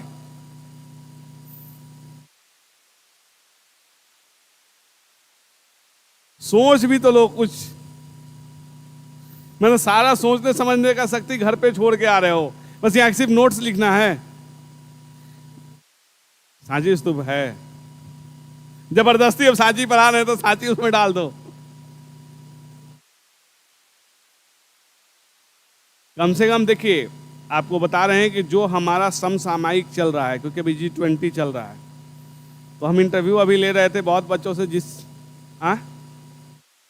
जी, कोना हम्पी नहीं है, महाबलीपुरम है, हम्पी नहीं है। आप चले गए थे साउथ इंडिया, लेकिन थोड़ा सा पीछे रह गए। अब क्या है कि जब इंटरव्यू अभी ले रहे थे तो जिससे भी G20 के बारे में पूछो तो हाँ सर 21वां शामिल हुआ है, वो यूरोपियन यूनियन है, उसमें 55 कंट्री है, जो कौन सा था उसका प्रमुख वो है, मतलब जो भी है। हम बोले हम ये पूछ ही नहीं रहे आपसे, हम पूछ रहे आपने भारत मंडपम देखा जहाँ पे मोदी जी सबके साथ जाके फोटो खिंचवा रहे थे? तो हाँ सर देखा। उन्हें बिहार के किस मॉन्यूमेंट को मिला है वहाँ पे स्थान? सर ये नहीं देखे, मैक्सिमम किसी ने नहीं बताया कि नालंदा, जबकि भीमबेटका गुफा है, भारत मंडपम में नहीं था वो। हम भारत मंडपम की बात कर रहे हैं। अब सबसे पूछे, सारे लोग एकदम अमेरिका अफ्रीकी यूनियन है, 55 कंट्री है, उसका जो प्रमुख है सबका नाम है, लेकिन अरे हम पूछ ही नहीं रहे हैं क्योंकि ये तो सब रट के जाएगा। इंटरव्यू का मतलब क्या होता है? समथिंग स्पेशल, वही तो। लेकिन भारत मंडपम में बिहार को क्या प्रतिनिधित्व मिला है, हमारा तो क्वेश्चन यही रहेगा ना। बाकी तो किसका है उससे कोई किसी को मतलब नहीं है, क्योंकि आप बिहार में है ना। नालंदा मॉन्यूमेंट को मिला है, वर्ल्ड हेरिटेज साइट अभी हुआ है रिसेंटली वो, ठीक है। तो ये सब चीज़ कम से कम जानिए। ये अगर नहीं जान रहे हैं तो हम उसको जघन्य अपराध मानते हैं, उसकी क्षमा नहीं है, उसका पनिशमेंट होता है। अगर ये चीज़ नहीं जान रहे हैं, अगर आप लोग नहीं देखे हैं तो अरे कभी छुट्टियों में चले जाइए, मूवी देखने से फुर्सत हो तो कभी नालंदा भी घूम आइए। क्योंकि अब तो मौसम आ ही गया घूमने का, क्योंकि अक्टूबर के बाद आप नालंदा जाइए, अच्छा मौसम होता है घूमने का। मतलब वो जाएगा तब तुम जाओगे। देखो हम कम से कम 100 बार गए होंगे, हम नालंदा 100 बार जा चुके हैं। साल कम से कम 3 से 4 बार हम नालंदा जरूर जाते हैं। उसका रीज़न है स्टूडेंट्स को लेके मुझे ही जाना है, जितना भी टूर कराना है सब में जिम्मेदारी मेरी है। तो हमको घूमना वैसे भी पसंद है, तो हम तो कॉलेज की तरफ से जाते हैं ना तो कोचिंग की तरफ से एक बार कह दो कि सर मॉन्यूमेंट घूमने का 1 आध दिन का प्लान कीजिए। क्योंकि देखो मेरा घुमाने का है, टूर एंड ट्रेवलिंग जैसे बिहार म्यूजियम जो हम आपको पढ़ाएं। अगर मेरा मौका मिले तो हम आपको बिहार म्यूजियम में उन सारी कलाकृतियों को दिखाना चाहेंगे। मॉडर्न आर्ट आपका कभी नहीं भूलेंगे, क्योंकि वो सारी चीज़ें बिहार म्यूजियम। और हम अक्सर जाते हैं, क्योंकि मुझे तो टिकट लगना नहीं है, वो 100 रुपये का टिकट है, हमको तो टिकट लगता नहीं, इसलिए हम आराम से हम सप्ताह में हर सप्ताह कम से कम 2-3 दिन जाते हैं। वो ज़्यादा जरूरी है, क्योंकि कभी भी म्यूजियम आप गए होंगे लेकिन उस नज़रिए से कभी म्यूजियम को नहीं देखा।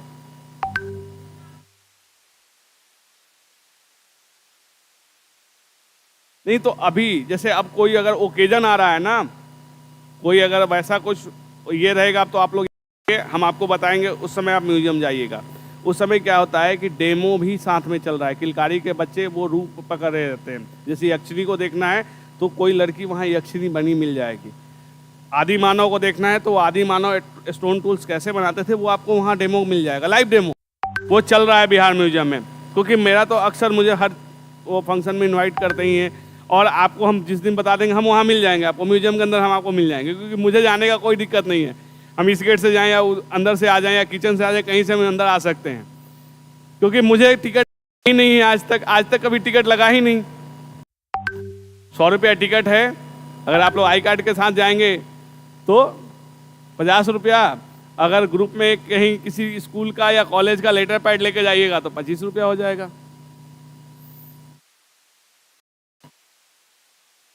आई कार्ड कोचिंग का नहीं चलता है, कॉलेज का अगर आई कार्ड है तो 50, अगर कोई इंस्टीट्यूशन से जा रहे हैं अगर लेटर पैड है तो आप एप्लीकेशन लिख सकते हैं, 25 टिकट हो जाता है।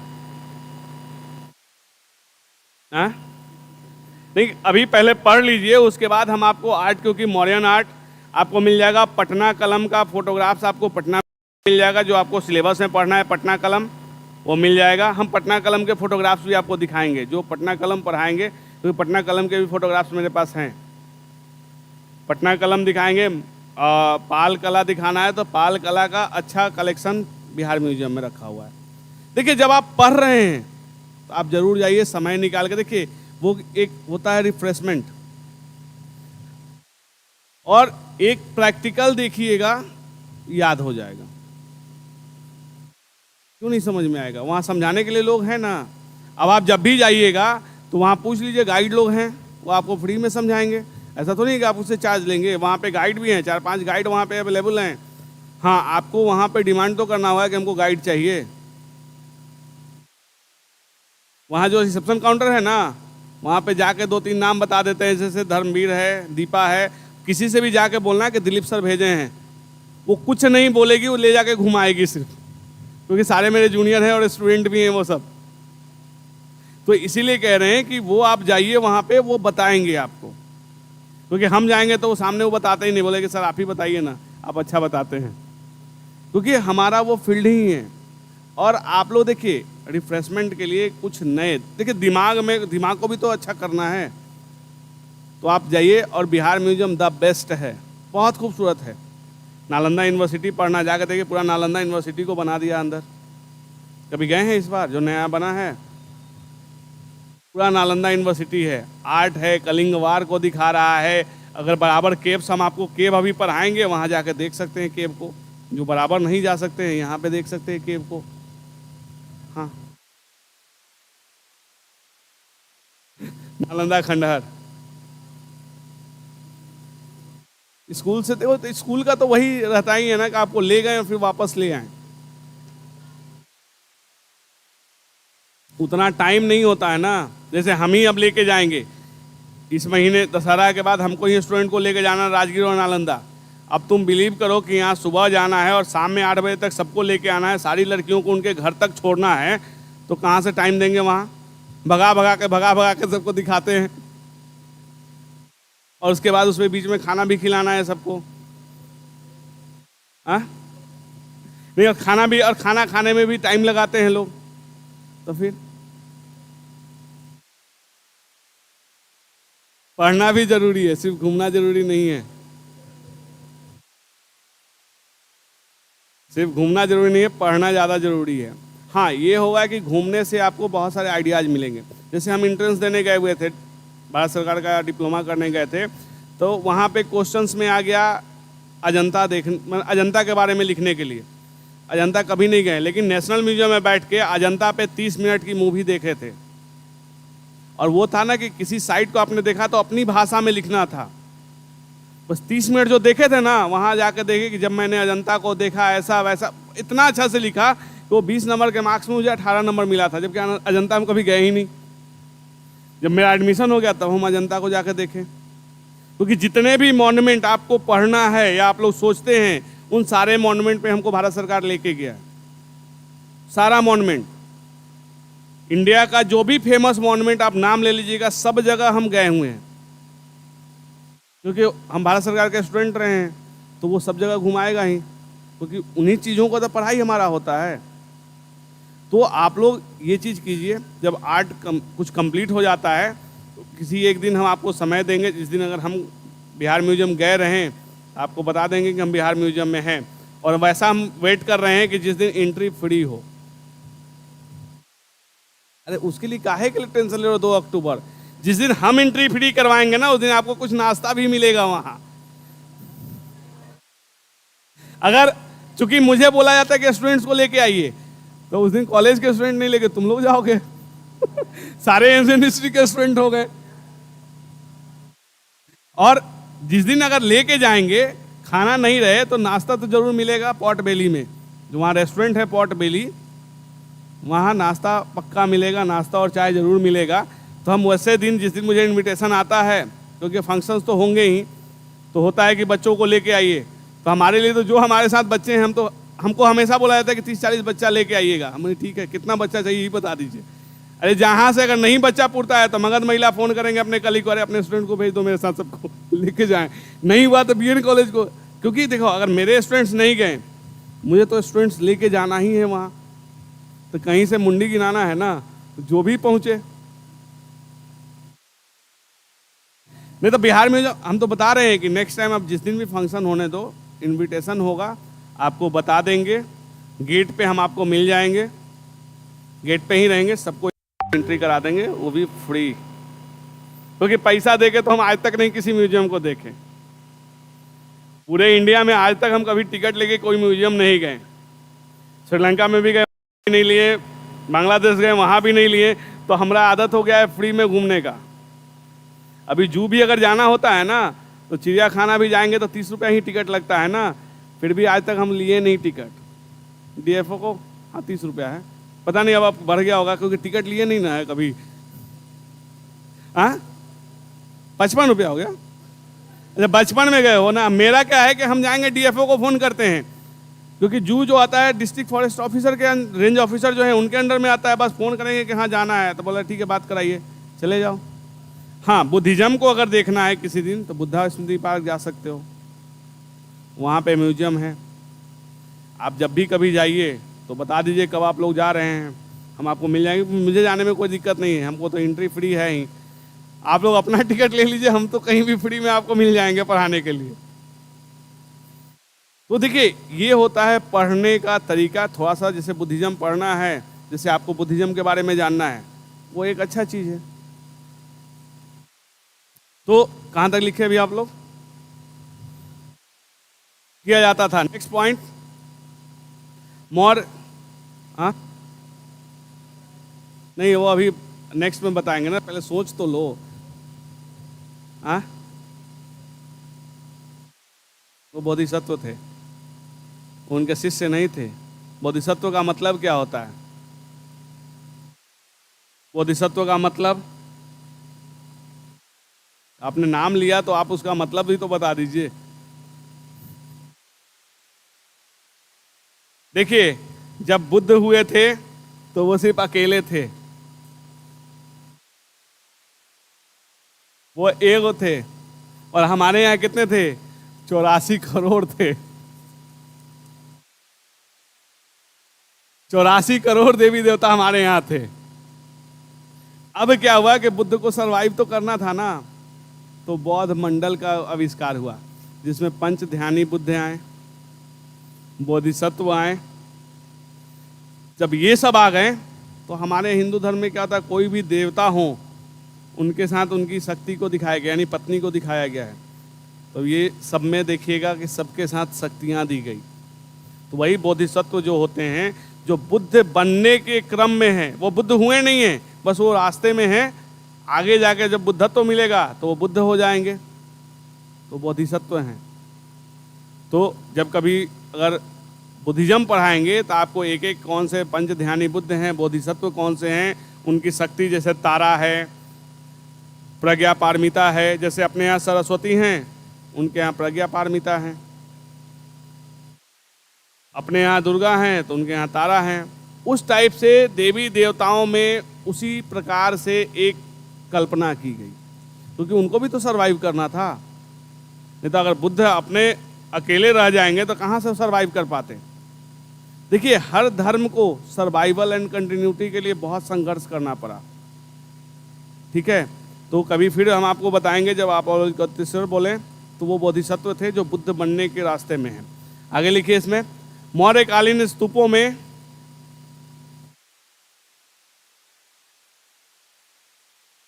सांची, सांची,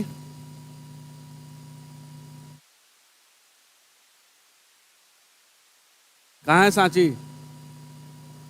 पोस्ट में लिख लीजिए मध्य प्रदेश।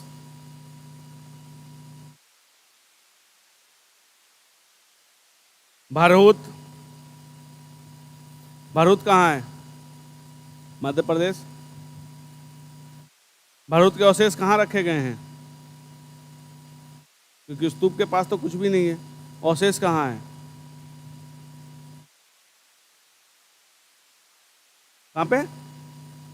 मैसूर संग्रहालय में।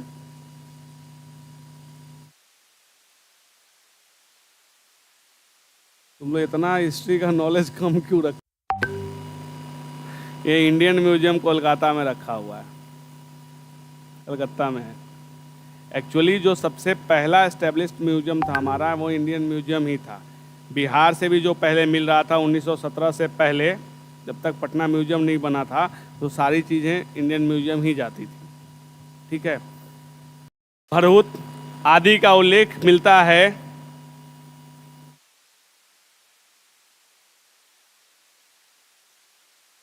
जिसमें जिसमें सांची का स्तूप, जिसमें सांची का स्तूप यूनेस्को के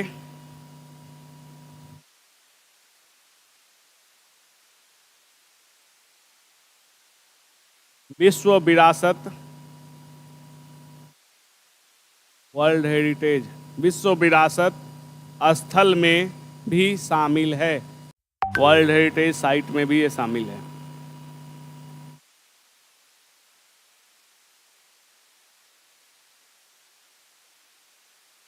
नेक्स्ट पॉइंट, पहली बार वेदिका निर्माण में, वेदिका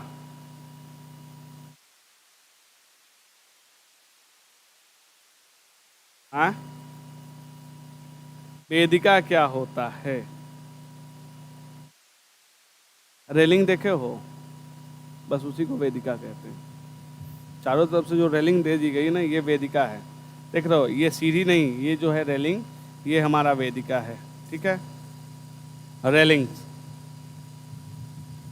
वेदिका निर्माण में पाषाणों का प्रयोग, यानी स्टोन का यूज, पाषाणों का प्रयोग कब शुरू हो रहा है? शुंग काल में किया गया था, शुंग काल में किया गया था।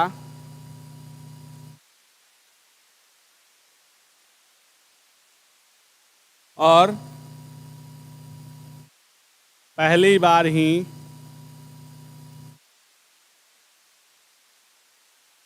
चार तोरण द्वार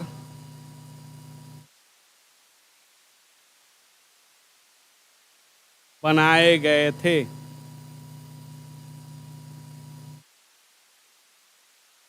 अब तोरण द्वार क्या है पता है ना?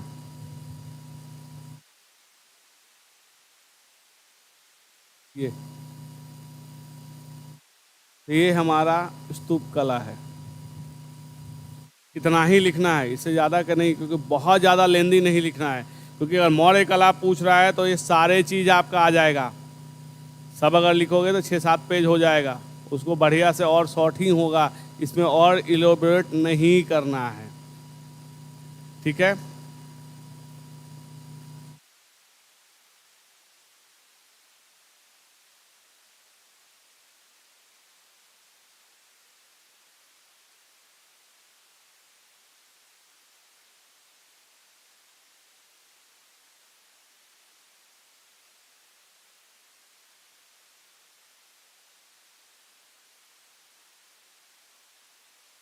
अब है, देखिए कैसे ये होता था।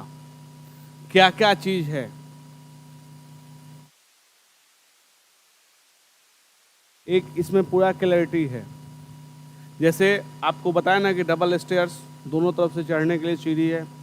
ये आपको बताया कि इसमें 2 प्रदक्षिणा पथ होता है, एक यहाँ है एक नीचे में है। स्टोन का थ्रोन है, यानी स्टोन का जो तोरण है, तो तोरण पहली बार शुंग काल में तोरण द्वार जो बनाए गए थे वो स्टोन को बनाए गए थे। ठीक है, ये पूरा आप देख रहे हैं कैसे वो छत्र है, यष्टि है, हर्मिका है, स्तूप है, जिसको ये अंडभाग को डोम कहते हैं, ये है।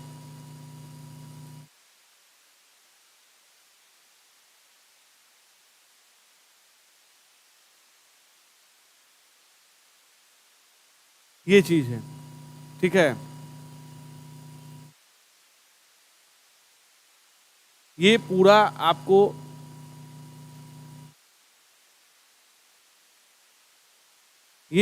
पूरा ये दिख जाएगा।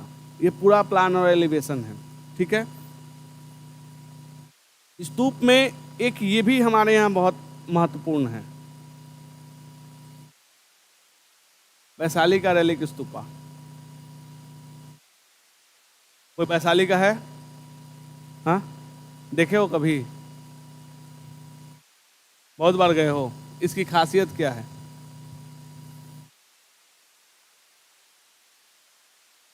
बहुत बार देखे होगे ना, कुछ तो खासियत बता दो।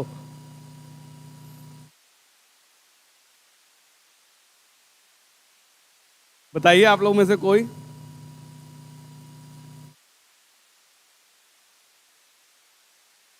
और वैशाली को बोलोगे नहीं? अगर बहुत बार याद क्या करना है, मतलब देखो अगर इतनी बार जाओगे तो एक तो खासियत याद रहेगा ही। ये अब भागने से हो गया, क्वेश्चन से भागोगे हमको सर याद ही नहीं है। ये मड स्तूपा है। एक्चुअली जो भी स्तूप होते थे शुरुआत में वो मड और ब्रिक्स से बनते थे, बाद में इसको स्टोन से आच्छादित किया गया। लेकिन ये जो है इसको इसलिए इंपॉर्टेंट है, उसका रीजन है ये, इसका रीजन, इसके इंपॉर्टेंट का रीजन ये है, यहाँ से बुद्ध का रेलिक कास्केट मिला है।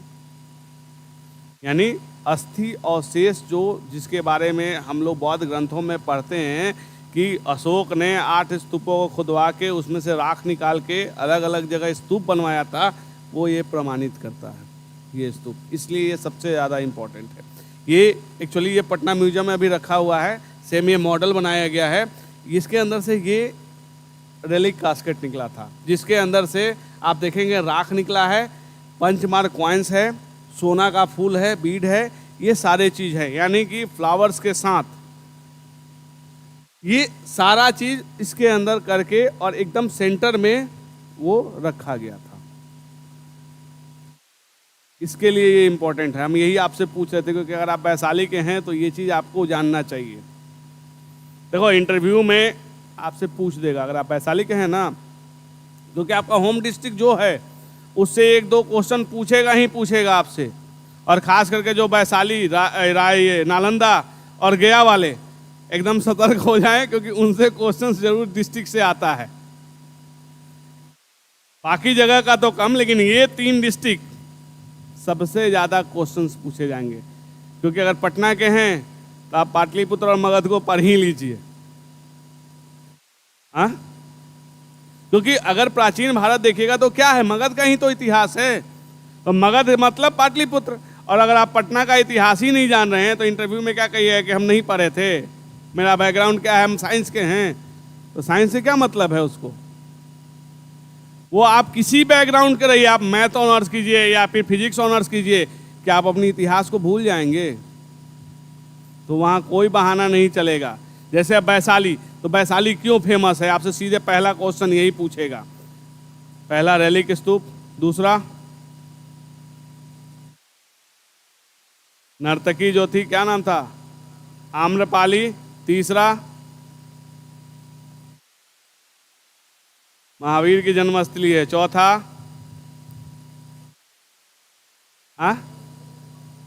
अशोक स्तंभ है, और पांचवा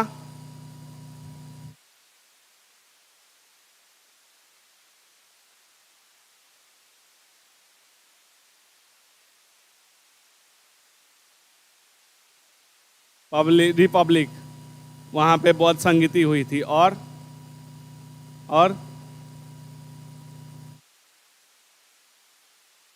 बताइए, एक बहुत इंपॉर्टेंट है, नियोलिथिक तो ये बहुत ये नहीं है, वहाँ का नियोलिथिक नहीं है। स्टोन म्यूजियम, स्तूपा म्यूजियम बन रहा है, वो तो बन रहा है ना, हम पहले का पूछ रहे हैं। वो तो बता दिया रिपब्लिक, उसी को गणतांत्रिक कहते हैं। वही तो गणतांत्रिक, तो लिच्छवी गणराज्य तो हम हो गया ना।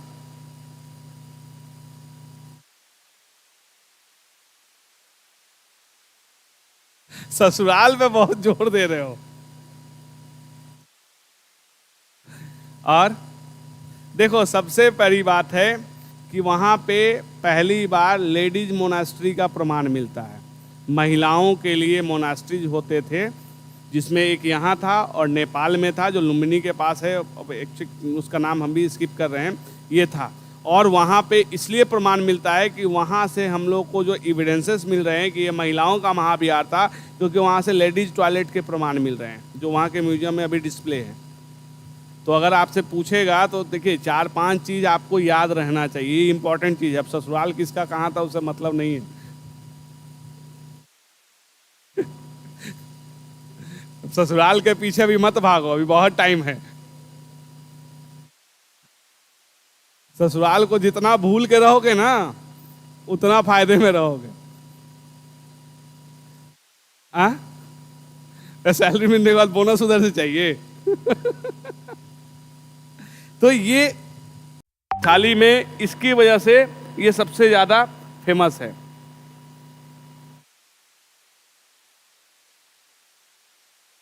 नेक्स्ट जो हेडिंग रहेगा, कल करेंगे स्तंभ कला। हमको पता है कि आप लोग थक गए हैं, क्योंकि लगातार 3 घंटे हो गए ना, हम ये चीज़ समझ रहे हैं। इसीलिए हम आपको बीच बीच में थोड़ा सा कहानी सुनाते रहते हैं कि थोड़ा सा आपका मूड बोरिंग नहीं हो। नहीं तो अगर हम कंटिन्यूअस लिखाते रहे ना, फिर आप नहीं पढ़ पाइएगा। देखिए, हमारा कहना यही है कि अगर 13 घंटे में हम 1 घंटे भी पढ़ा रहे हैं ना, वो आपके लिए सफिशियंट है। नेक्स्ट जो हेडिंग रहेगा, स्तंभ कला। और देख लो, ये फोटो बनाना पड़ेगा। स्तंभ कला जब लिखोगे, सबसे ऊपर आपको बनाना होगा। क्या हुआ? कैसे बनेगा? बस practice makes a man perfect. बनेगा ही, बन जाएगा नहीं, बनाना ही होगा। हम कहां कह रहे हैं कि नहीं बनेगा? बनेगा, और बना के आपको लाना ही है। आपके साथ ये किंतु परंतु लेकिन नहीं चलेगा, आपको डायग्राम बनाना ही होगा आंसर में। वैसा होगा तो हम सबका कॉपी चेक कर लेंगे। उसको हो रहा दिख रहा है?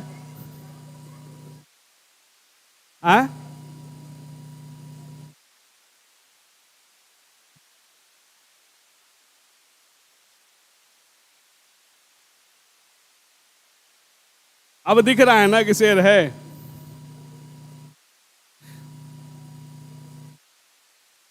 क्या है? लो ना, लो ना, तुमको जो वाला शेर देखना है वो शेर दिखाएंगे। अगर कहोगे कि रामपुरवा का देखना है तो वो भी हम आपको दिखा देंगे, जो पश्चिमी चंपारण में है। ये आप इस चीज के लिए मत रहिए। क्या है? हाँ, वृषभ है। रामपुरवा का जो है बुल कैपिटल जो है, वो आप इस चीज के लिए मत कहिए। आप लोग जो जितना सोचिएगा, हम सब इसीलिए तैयार करके आते हैं। देखिए, कोचिंग्स में पढ़ाने पे होता है कि क्वेश्चंस नहीं है, यहाँ ऊट पटांग बच्चे नहीं आते हैं ना। यूनिवर्सिटी में पढ़ाओगे ना तो वहाँ ऊट पटांग क्वेश्चंस बहुत आते हैं। तो हम भी वहीं से पढ़े हुए हैं, हम कोई विदेश से नहीं पढ़ के आए हैं, हम भी उसी यूनिवर्सिटी के स्टूडेंट रहे हैं। जितना खुरापात मेरे अंदर था, तो बच्चा भी तो उतना ही खुरापात आएगा ना। तो हमारे बीच में जनरेशन गैप नहीं ना है, एज डिफरेंस है। तो तुम क्या सोच रहे हो? ऐसा सोचिए कि सोच हमारी तुमसे अलग हो जाएगी। ये हमेशा याद रखो कि हमारे बीच जनरेशन गैप नहीं है। आपकी जो सोच होगी ना, मुझे पता है कि सोच कहाँ तक जाएगी, क्योंकि हम ही उसी जनरेशन के हैं, हम अगले जनरेशन के नहीं हैं या पिछले जनरेशन के नहीं हैं।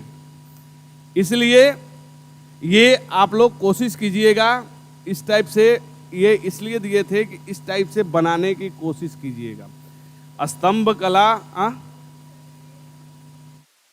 शेर बनाने की कोशिश करो ना, आज ही थोड़ी मेंस लिखना है। अरे तो वो एक ही प्रजाति का है ना।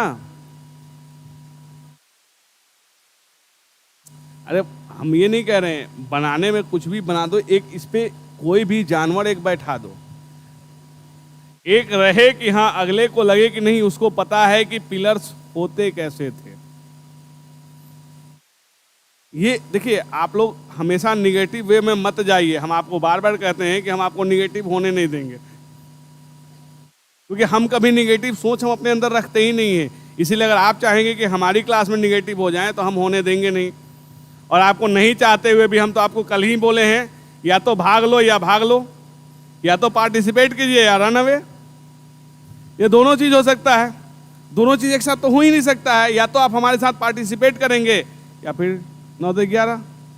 ये अब आपके ऊपर डिपेंड करता है ना कि आप पार्टिसिपेट करना चाहते हैं कि भाग जाना चाहते हैं, क्योंकि बनाना तो होगा। मुझे देखिए, आपके सिलेक्शन से मुझे खुशी होगी, हमको कोई दुख थोड़ी होगा कि आप सेलेक्ट हो गए तो मेरे अंदर मातम मनाएंगे। अरे हमारे अंदर तो ये खुशी होगी ना कि चलिए इतने बच्चे सेलेक्ट हो गए। देखिए कुछ नहीं मिलने जा रहा है, हो सकता है कि कोई बहुत खुश होगा तो एक मिठाई खिला देगा, उसके अलावा, लेकिन आत्मसंतुष्टि होती है कि चलिए हमारे इतने स्टूडेंट्स हैं। बहुत एक टीचर के लिए आप कितना बड़ा भी ऑफिसर बन जाइए, लेकिन रहिएगा तो स्टूडेंट ही ना हमारे। तो फिर एक टीचर की सबसे बड़ी पूंजी वही होती है। तो इसीलिए आपको भागने देंगे नहीं, या तो आप परमानेंट भागिएगा, नहीं तो पार्टिसिपेट तो आपको करना होगा, पढ़ना तो होगा। और लिखने का तरीका, रूलिंग पेज कोई यूज मत करें। और हमेशा कोशिश करो कि जो पैटर्न है बीपीएससी के बुक का, कॉपी का, उस कॉपी के पैटर्न में आप लिखने की आदत डालिए। यही होगा ना कि 1-2 कॉपी एक्स्ट्रा लगेगा, लगने दीजिए ना। जब इतना पैसा खर्च आप कर रहे हैं, 1-2 कॉपी और अफोर्ड नहीं कर सकते हैं आप? हाँ, तो कर सकते हैं तो देखिए, कर सकते हैं नहीं, कर लीजिए। आप हमेशा याद रखिएगा, सकते हैं नहीं, करने के लिए तो बहुत कुछ कर सकते हैं, लेकिन कीजिए तब न जाने। देखिए, जब आप इतना अफोर्ड कर सकते हैं, एक दिन जाके एगो पिज्जा खाइएगा, उसमें तो 2 कॉपी हो जाएगा। हाँ, बना के लाएंगे, कॉपी का पैटर्न बदलना होगा आप लोग को। कॉपी या तो मार्केट में मिलता है, यही होगा ना कि 200 रुपया महीना में एक्स्ट्रा खर्च होगा, एगो मूवी मत देखिएगा, या कोई एक शौक कम कर दीजिए ना। लेकिन किताब और कॉपी में कोई कंप्रोमाइज नहीं। आप लिखने का टेंडेंसी, और एकदम सटा सटा के लग रहा है कि एक पेज बचा लेना है, उससे क्या हो जाएगा। देखो मेरी आंखें बहुत खराब नहीं है, हम इतना दूर से भी आपकी कॉपी को नजर रखते हैं। इसीलिए अगर आप ये सोच रहे हैं कि मुझे नहीं दिखाई देता है, इतना दूर है तो हम कॉपी नहीं देख रहे हैं कैसा लिख रहे हैं, हमारी आंखें बहुत अच्छी है, बहुत दूर तक का हम पढ़ लेते हैं। इसीलिए ये टेंडेंसी अपने अंदर से निकालिए, 1-2 कॉपी एक्स्ट्रा खर्च होने दीजिए। जब आप इतना खर्च करके आप यहाँ आ रहे हैं पढ़ने के लिए, तो क्या दिक्कत है, 100 रुपया और खर्च होगा। लेकिन आपके अंदर जो कंजूसी है वो दूर कीजिए।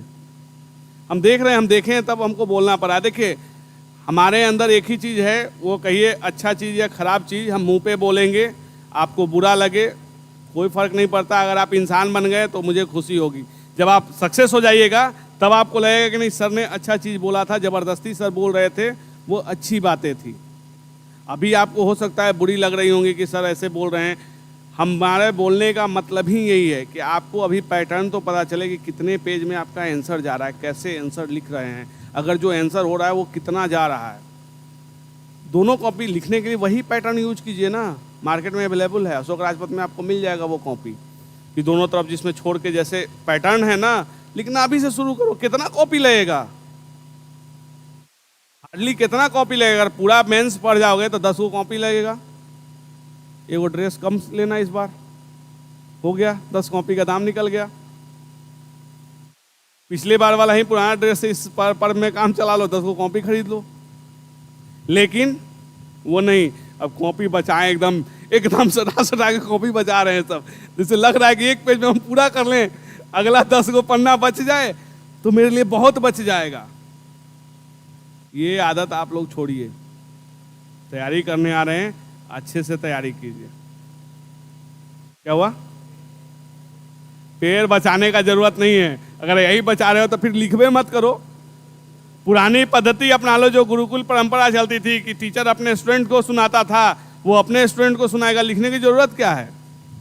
फिर पूरा ही बचा लो, फिर तो तुमको बहुत कुछ बचाना पड़ेगा। फिर तो याद रखो आदि मानव बनना पड़ जाएगा। ये बहाना नहीं चलने वाला है। हम कहें ना कि आप लोग कोचिंग में पढ़ रहे हैं, हम तो यूनिवर्सिटी के बच्चों को रोज झेलते हैं। यूजी, पीजी और पीएचडी तीनों तरह के बच्चे मिलते हैं, तो आप समझ जाइए कि जब वहाँ यूनिवर्सिटी में झेल जाते हैं तो फिर है। हाँ, आप लोग को हम सही आइडिया दे रहे हैं, लिखने का आदत डालिए अभी से। ये नहीं कि अब हम लोग का क्या होता था ना, शुरू से आदत चल रहा है, एक पेज में जितना हटा दे, भले वो कॉपी का 10 पेज फाड़ के फेंक दें, लेकिन हम लोग उस पेज में जितना मैक्सिमम हटाना चाहेंगे। क्या जरूरत है? हम लोग एक चीज हमेशा याद रखें कि जितना फ्री छोड़ें लिखने का, पता तो चलेगा कि एक पेज का, एक क्वेश्चन का आंसर हमारा कितने पेज में जा रहा है। अगर इस पैटर्न पे हम लिख रहे हैं, एग्जाम में लिखेंगे तो हमारी क्या स्थिति रहेगी। मेरा कॉपी कितना सुंदर लग रहा है, भले आपको हम लिखवा रहे हैं, आप लिखिएगा, लेकिन उसके बाद जब कॉपी को खुद देखिएगा तो पता चलेगा कि नहीं, हम मेंस में लिखेंगे तो मेरा कॉपी इतना सुंदर दिखेगा। क्योंकि जो अभी लिखा रहे हैं आप तेजी में ही लिख रहे हैं, तो मेंस में लिखेंगे तो आपको पता तो चल जाएगा कि मेरा कॉपी लग कैसा रहा है। जब खुद को अच्छा लग रहा है, नहीं अगले को भी अच्छा लगेगा। ठीक है, चलिए फिर नेक्स्ट क्लास में मिलते हैं। Thank you.